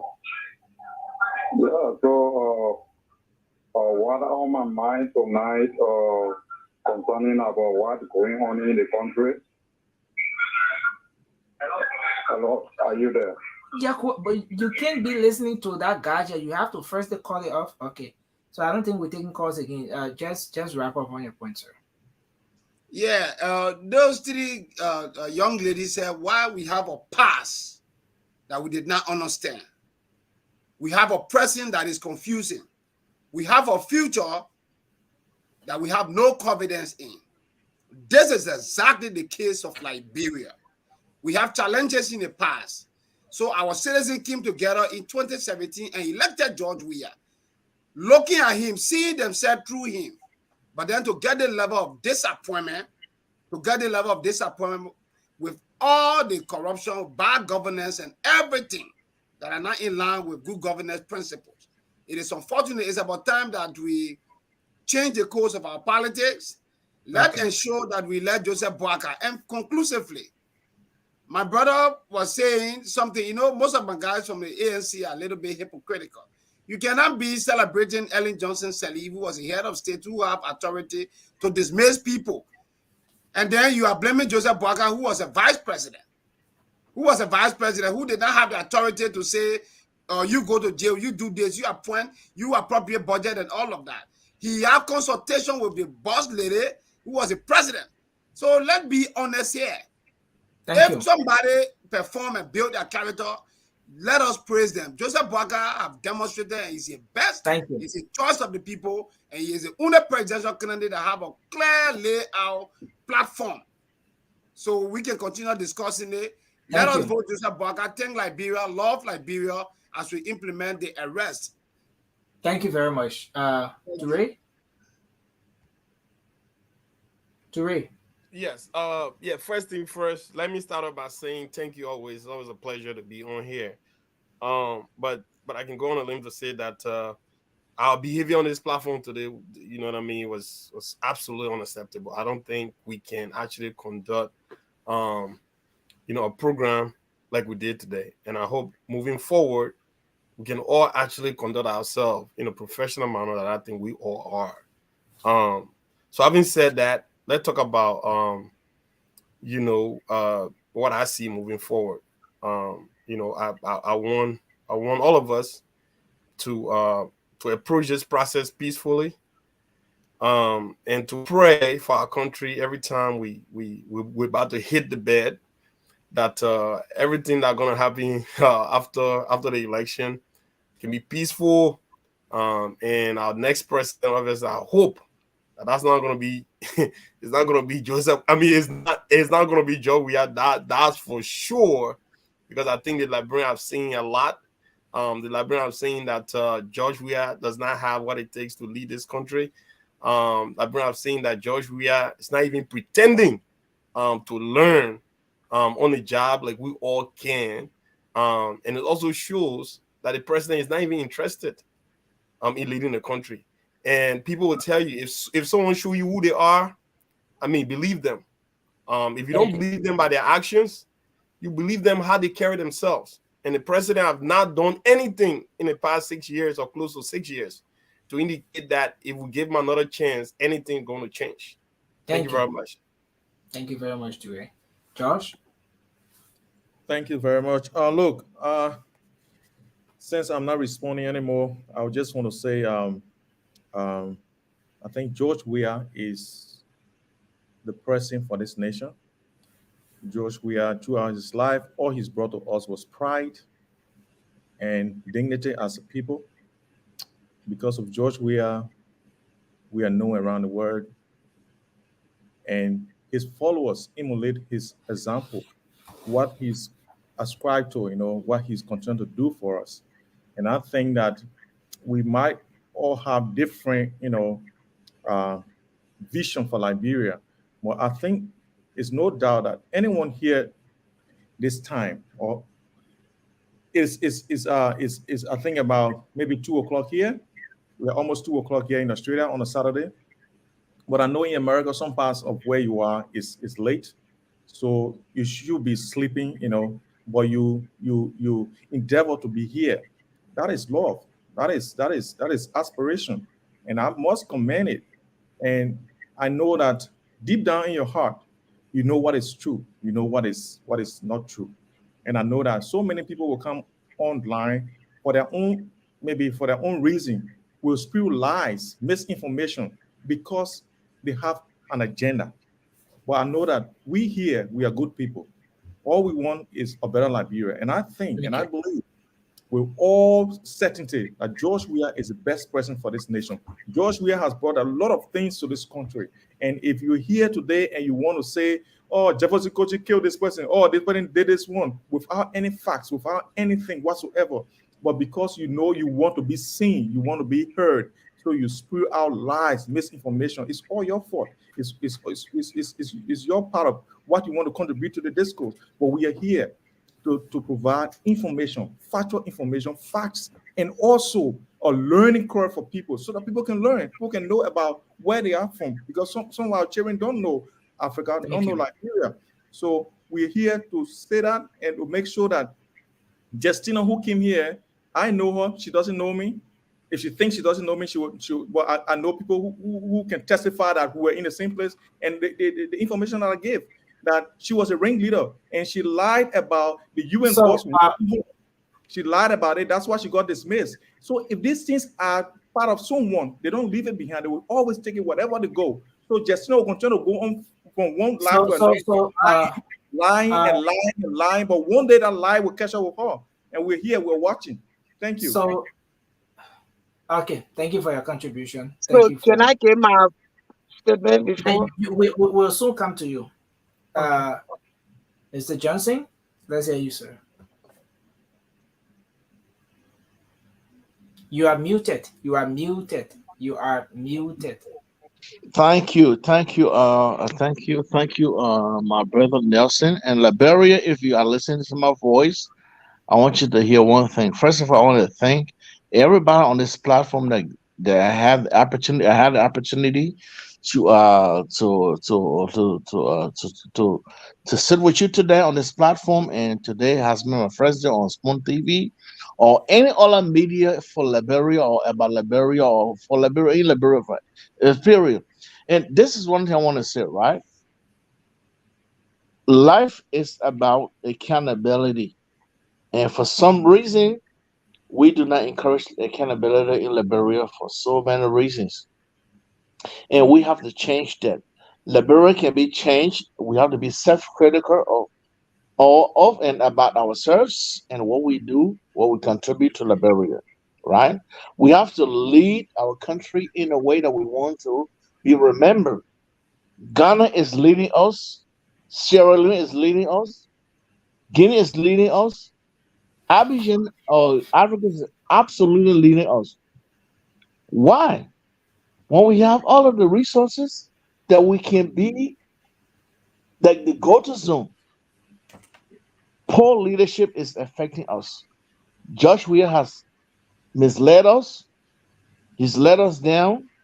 And absolutely, I want to agree with my brother, but it is impossible. If I am patriotic enough, there is no way, there is no ounce of blood in me that would make me to believe that I'm going to agree with George.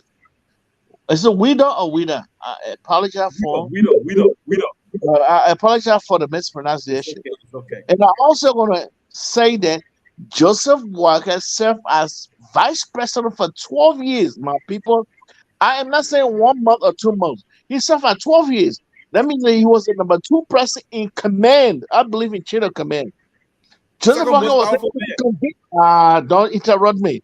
Joseph Walker was not able to convince his supervisor to say, you know what, these are the thoughts, these are the dreams, these are the vision I have, and these are the things I have. I think that can make Liberia to progress.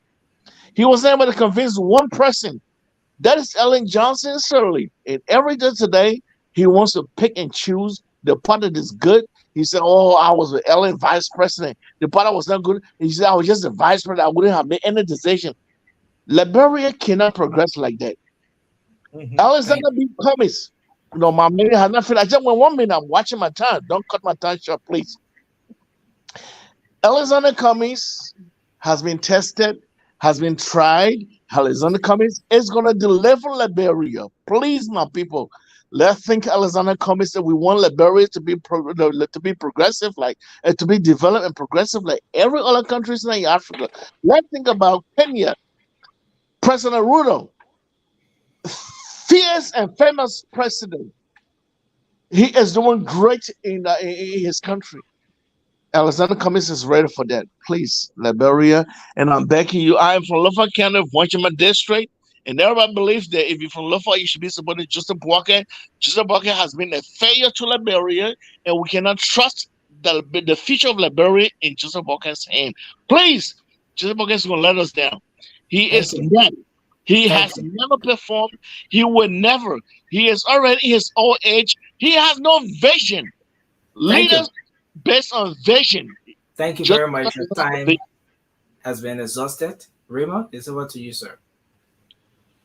And so our new panelists from the ANC/CPP choose to mislead the Liberian people with a lot of misinformation. And I'm here to checkmate him.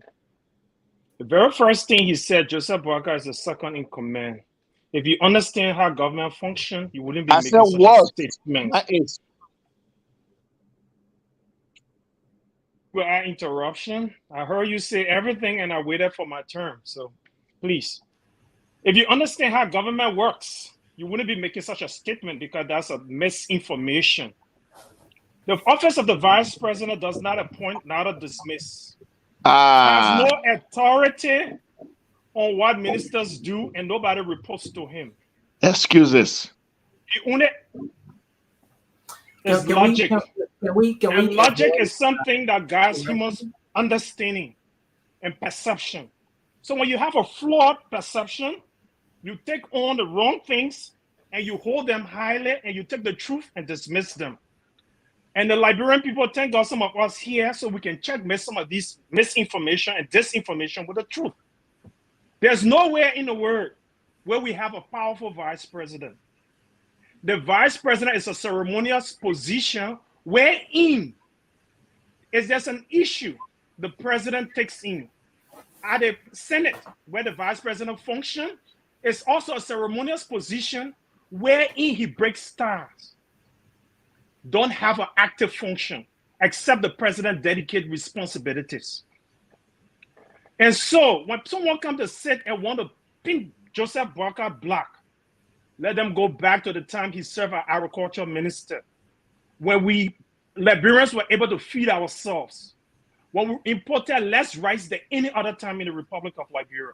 Let them go to the time when he served at LPMC, when our poor farmers earned wealth from their farm produce. and were able to get a fair price.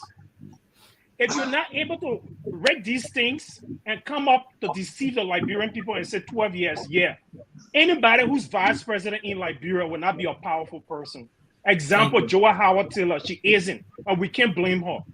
But who we should blame right now is George Manawia, who has the authority to appoint, dismiss, and everybody in the cabinet work at his will and pleasure, not the vice president.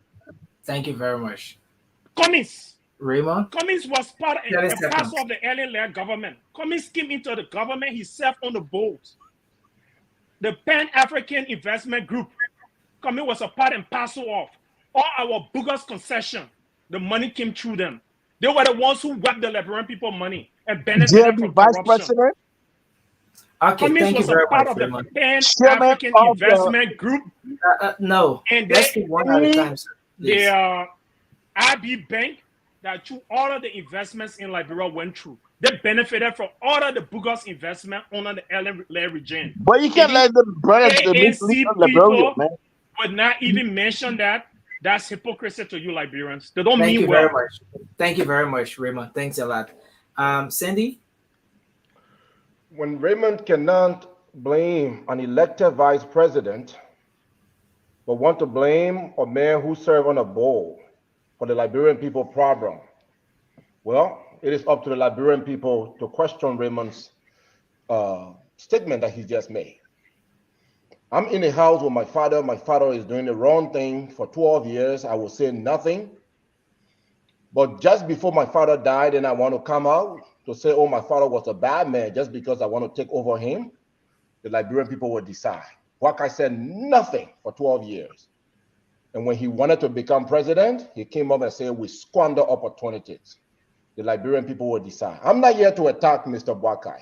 He's a fine man. I believe he's a great elderly man that we need around. But you said the man did nothing, and you say he's a fine man for the presidency. He's a great man. He's my uncle, but he's old now. He's my uncle. Right. But I'm here to talk about Mr. Alexander Cummings, who I believe comes with the new ideas we need to transform our country. It is okay. I mean, we are used to keeping the old system. We don't like change.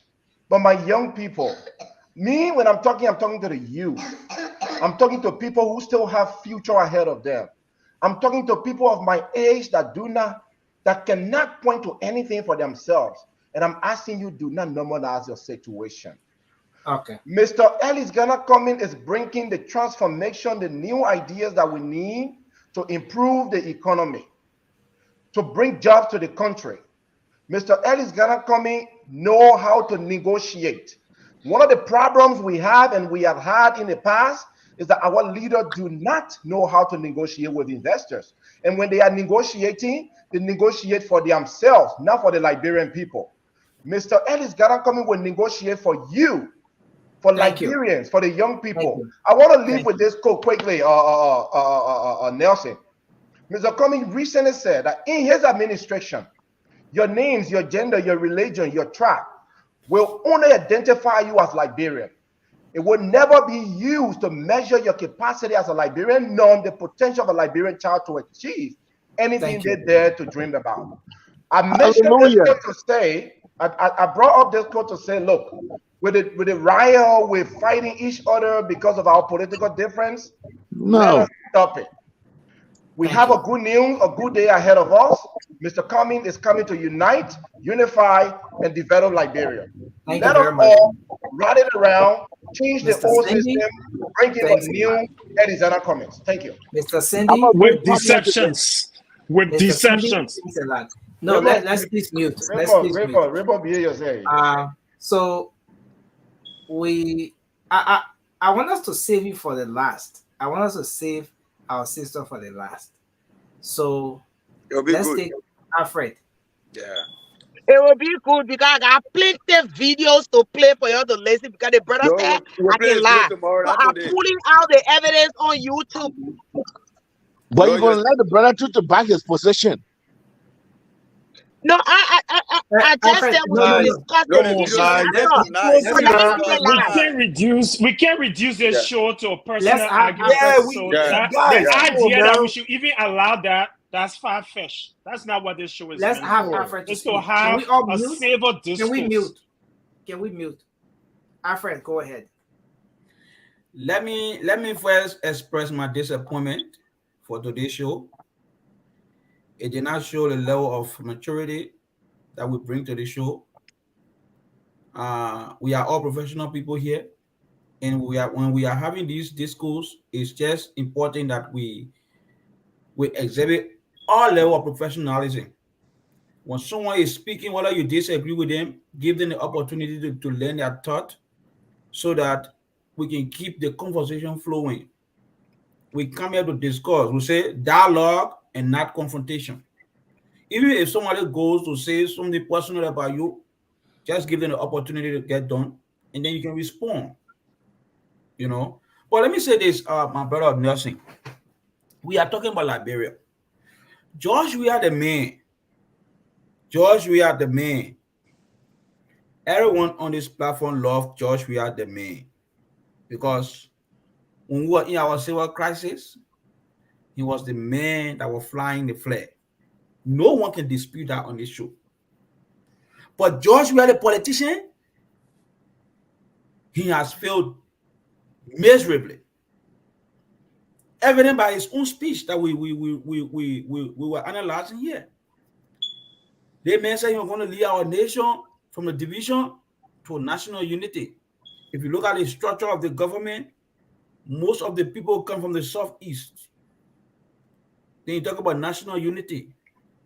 Now, whenever you see someone in the presidency, whenever you have an opportunity to speak, or the fact that the executive has created what they call inauguration speech, whenever you speak, you are telling your people your national policy that you will do when you are taking office. And that's why we are holding the president back. He told us that Liberians will not be spectators in their own economy. $11 million were thrown away from the Liberian economy, given to Lebanese and Indians. When our local farmers don't have even $2 million to make their farm, but $11 million walk away in our economy given to their friends, and they divide it. In fact, the last time I checked, most of these monies, when they are given to these so-called importers, they go beyond the money and collect their own. That's what has been happening. This president told us in his speech that he was going to fight corruption. Unfortunately, what we have seen in the last 6 years is that corruption has become King Kong. In my own definition, corruption is a King Kong in Liberia.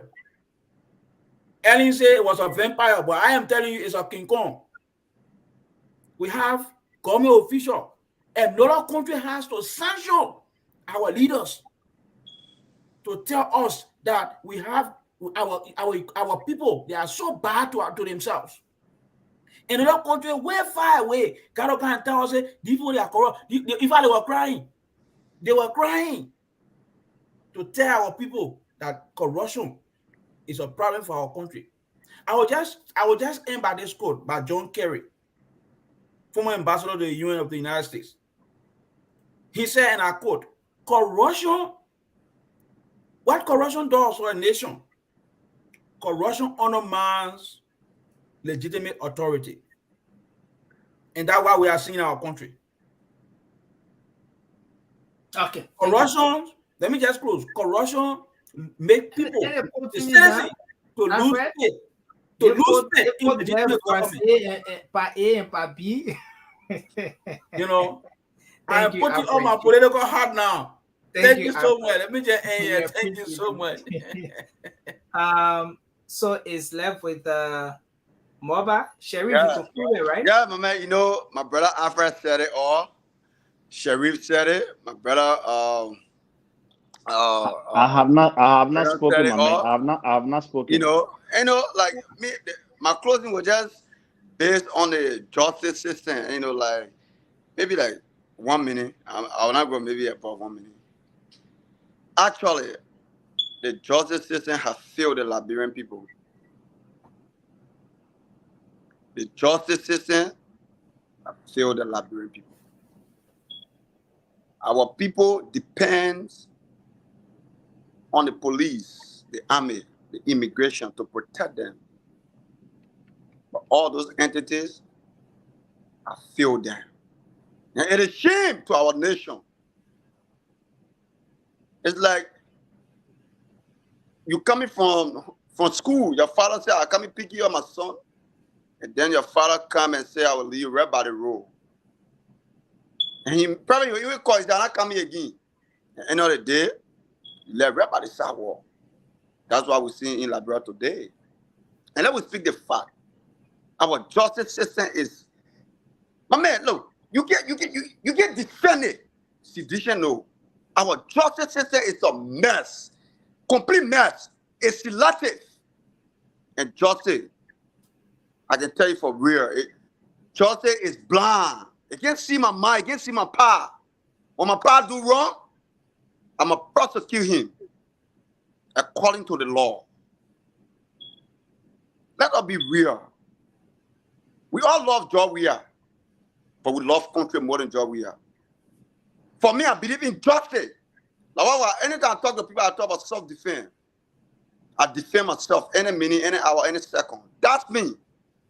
I can stay 1 year in Liberia, nobody can attack me. I tell you for real. I defend myself. I believe in self-defense, and I believe the police, the people in the villages, who all the people have been killed. There's no closure to those cases. It is wrong. But you don't go behind one person because you feel that person is a political ally. It is wrong. Sedition. Thank you. Let us be real. I beg you, give me 30 seconds, let me conclude. It is wrong. Oh God, my man, that's here. Look, I really want to put point on there. But you know what? I will conclude. I will conclude by saying, let us work on our justice system. Let us work on our security. We should system to be selective. Thank you. Thank you very much, Maba. No problem. Sherry, your mate, NJ. Man, I really want to pound on my it. boss said, my boss said he only wanted 1 minute. We got to take 1 day to discuss the justice issues. That's why I do that. And I respect it. Thank you. I let us discuss justice.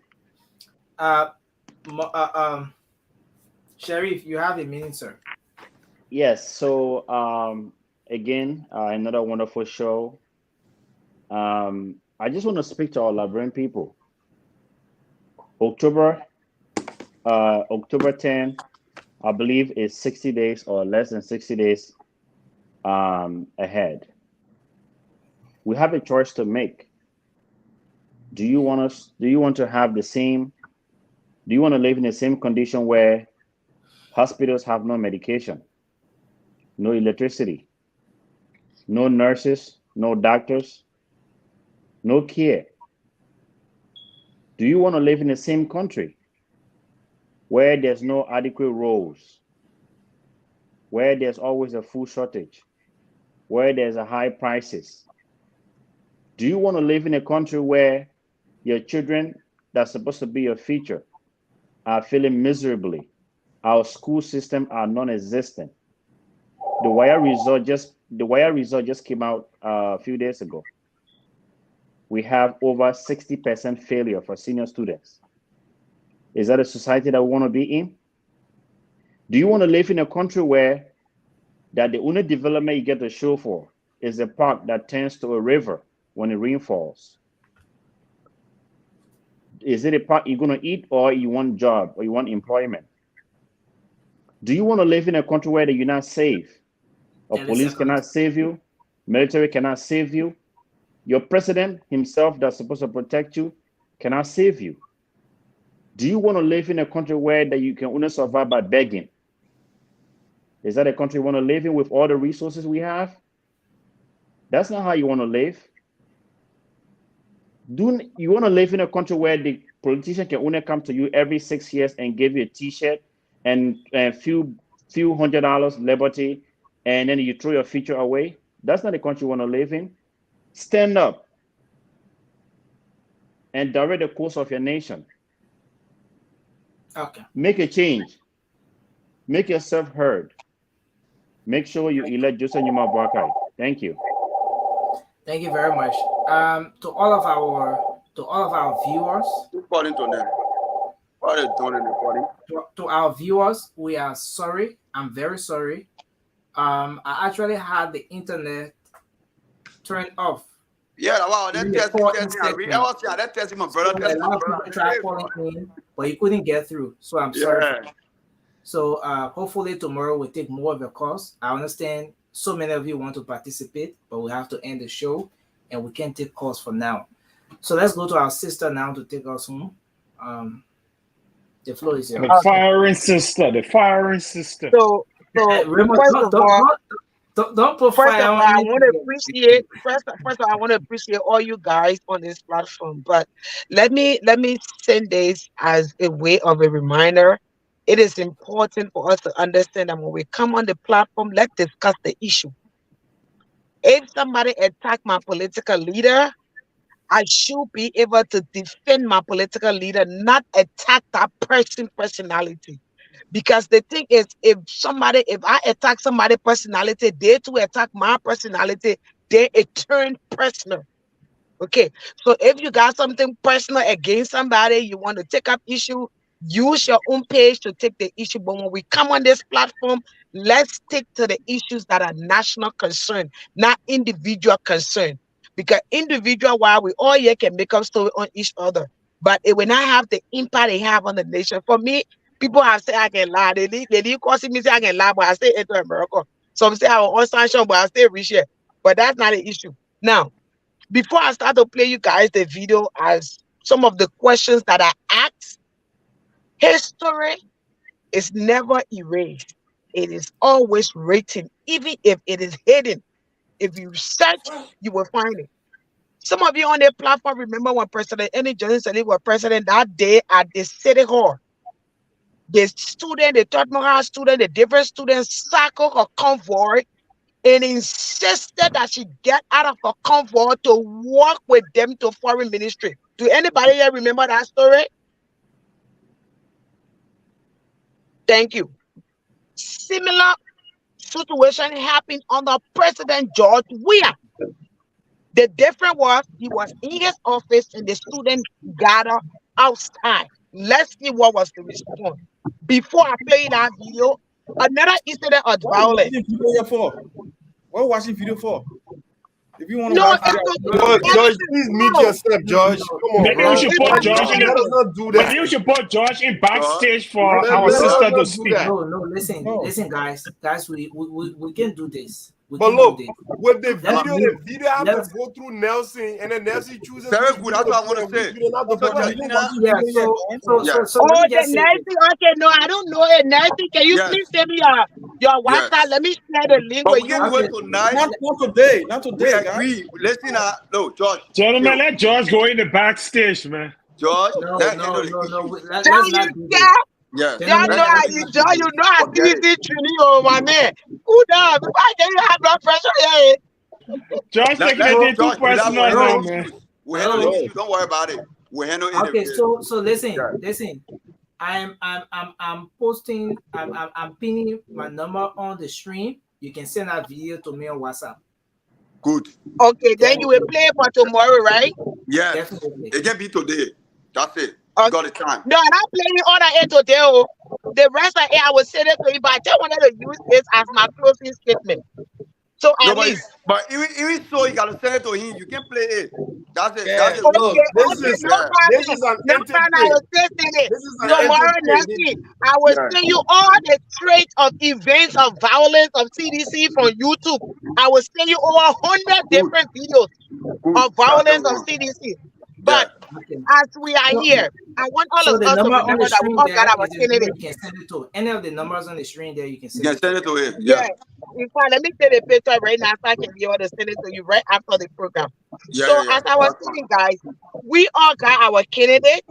It's obvious that everybody in Liberia will not support one candidate. So anybody who think that everybody will follow one candidate, you will be absolutely wrong, because we all got different opinions as to who we like and why we like that person. But I think what we should be looking at is the patriotism of us as Liberians. Because if you are patriot, you can be able to stand up even up to your own leader if your leader goes wrong. If you are patriot, you will hold your leader by his or her word. If they do not do what they say they will do, you will go against them for not doing the right thing. But the problem with us Liberians is the hypocrisy attitude that we got. That because when we are benefiting for certain things, we don't see other victims. We see it from our point because I enjoy from this administration. I getting money from this administration. My family benefiting from the administration. So at the end of the day, I don't care about what happened to other people.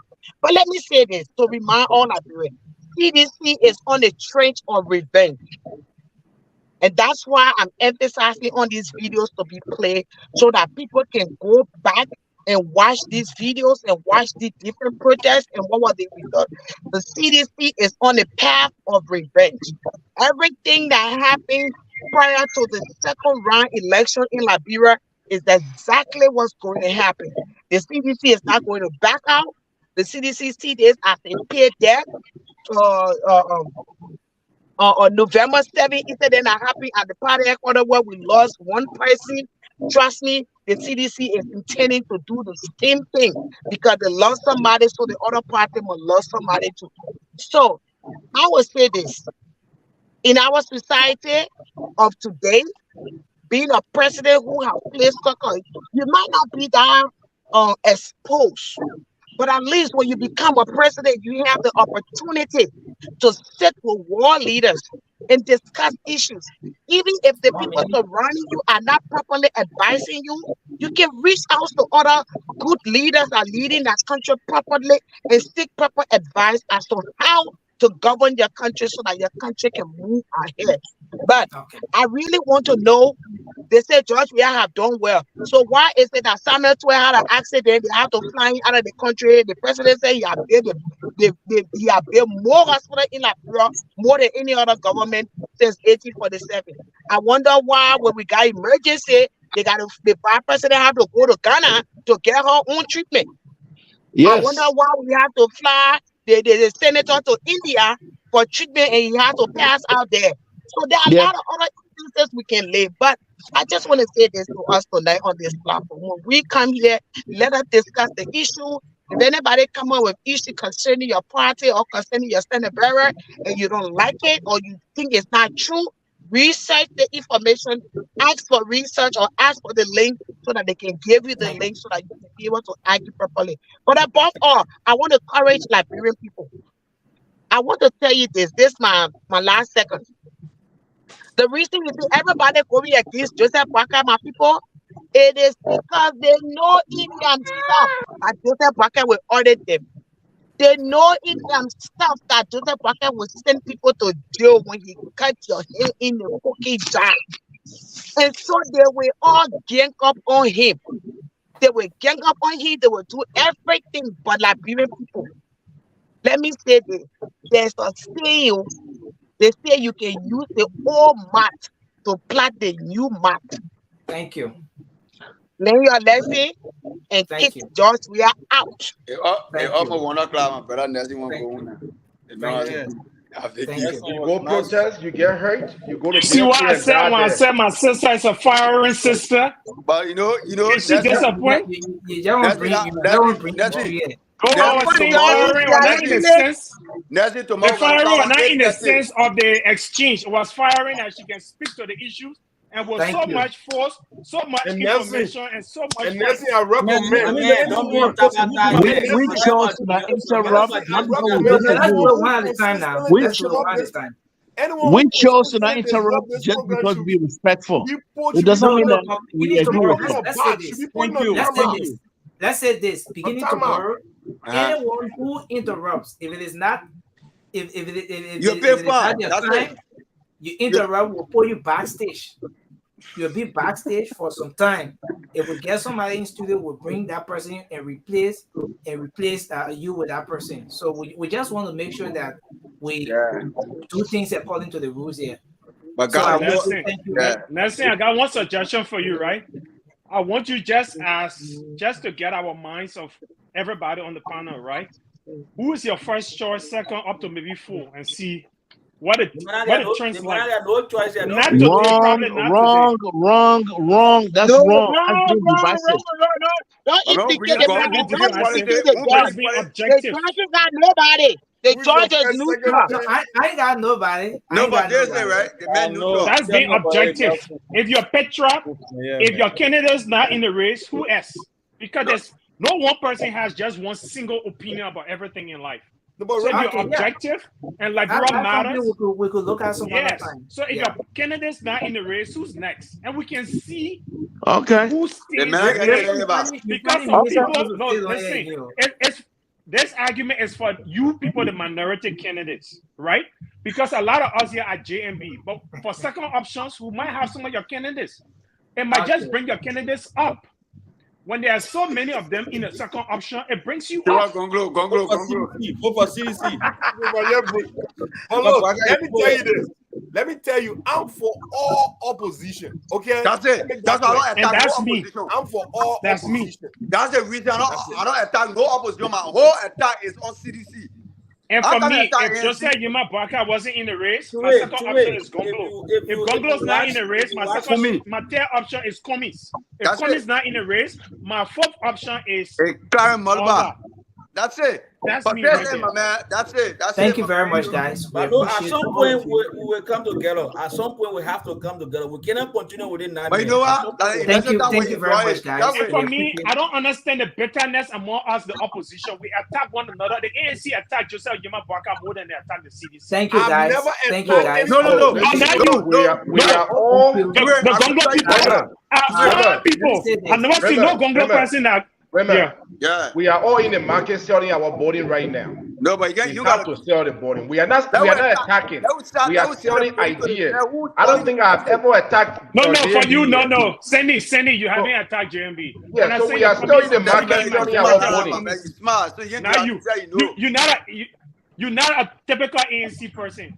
Penny, to be honest with you, not a so I am an ANC. I'm an ANC. My president. My man, that's one person.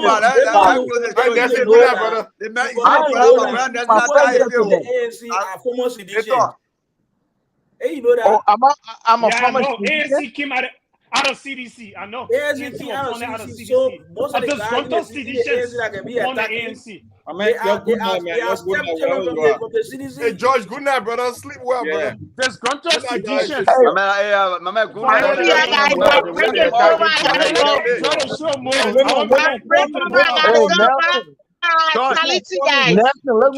George, don't get your feeding you. No, I ain't my it's enough for feelings. We just get a talk. Nelson, let me up, please. Nelson, let me up.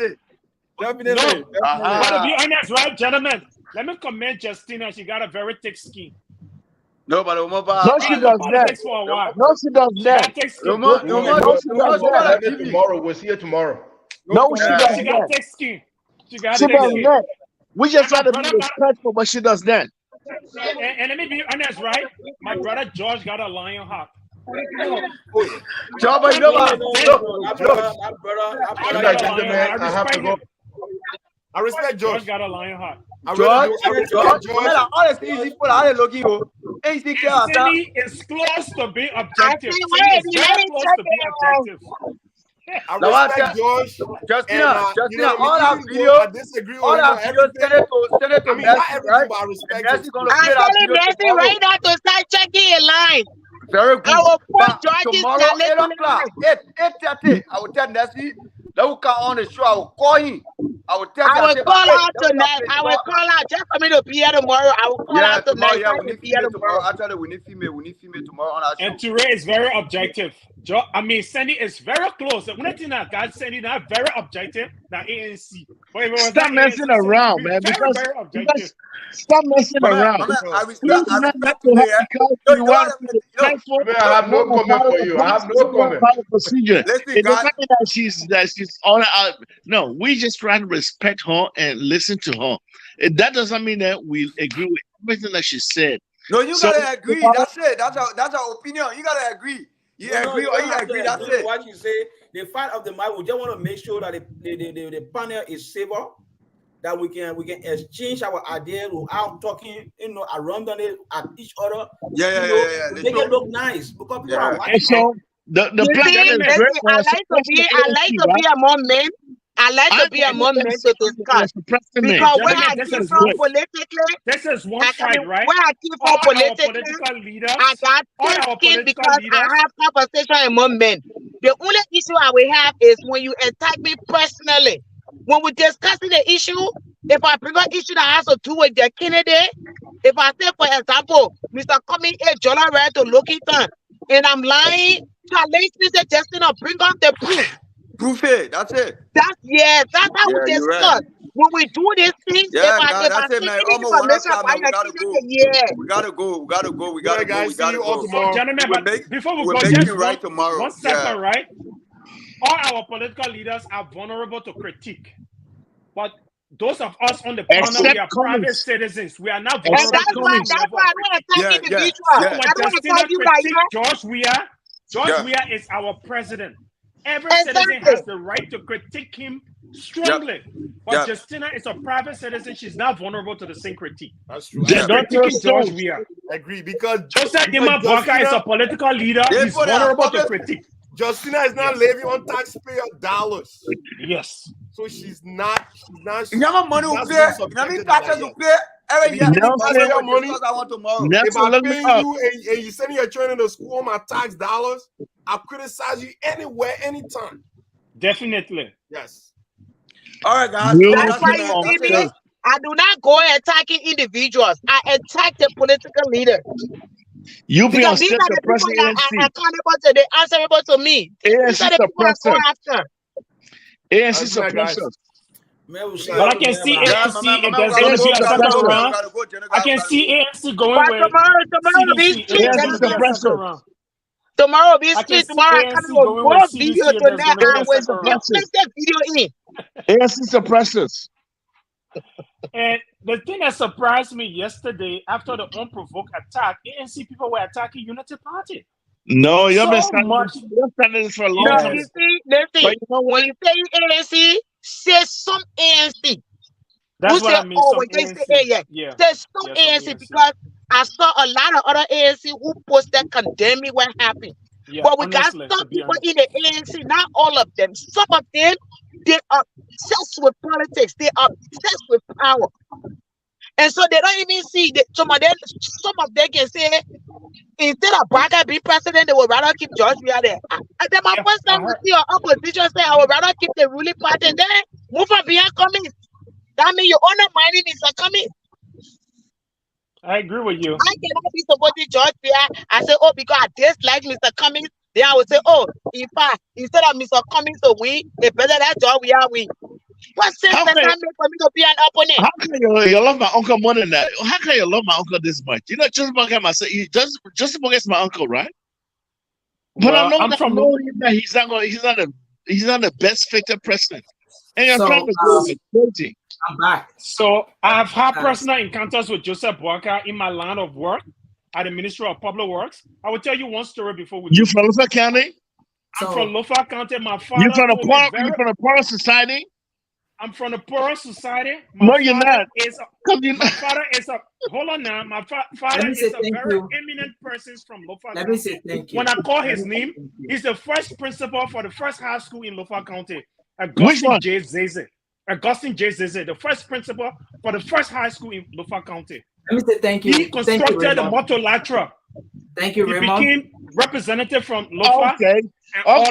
Okay. Guess what? He's my father, and my father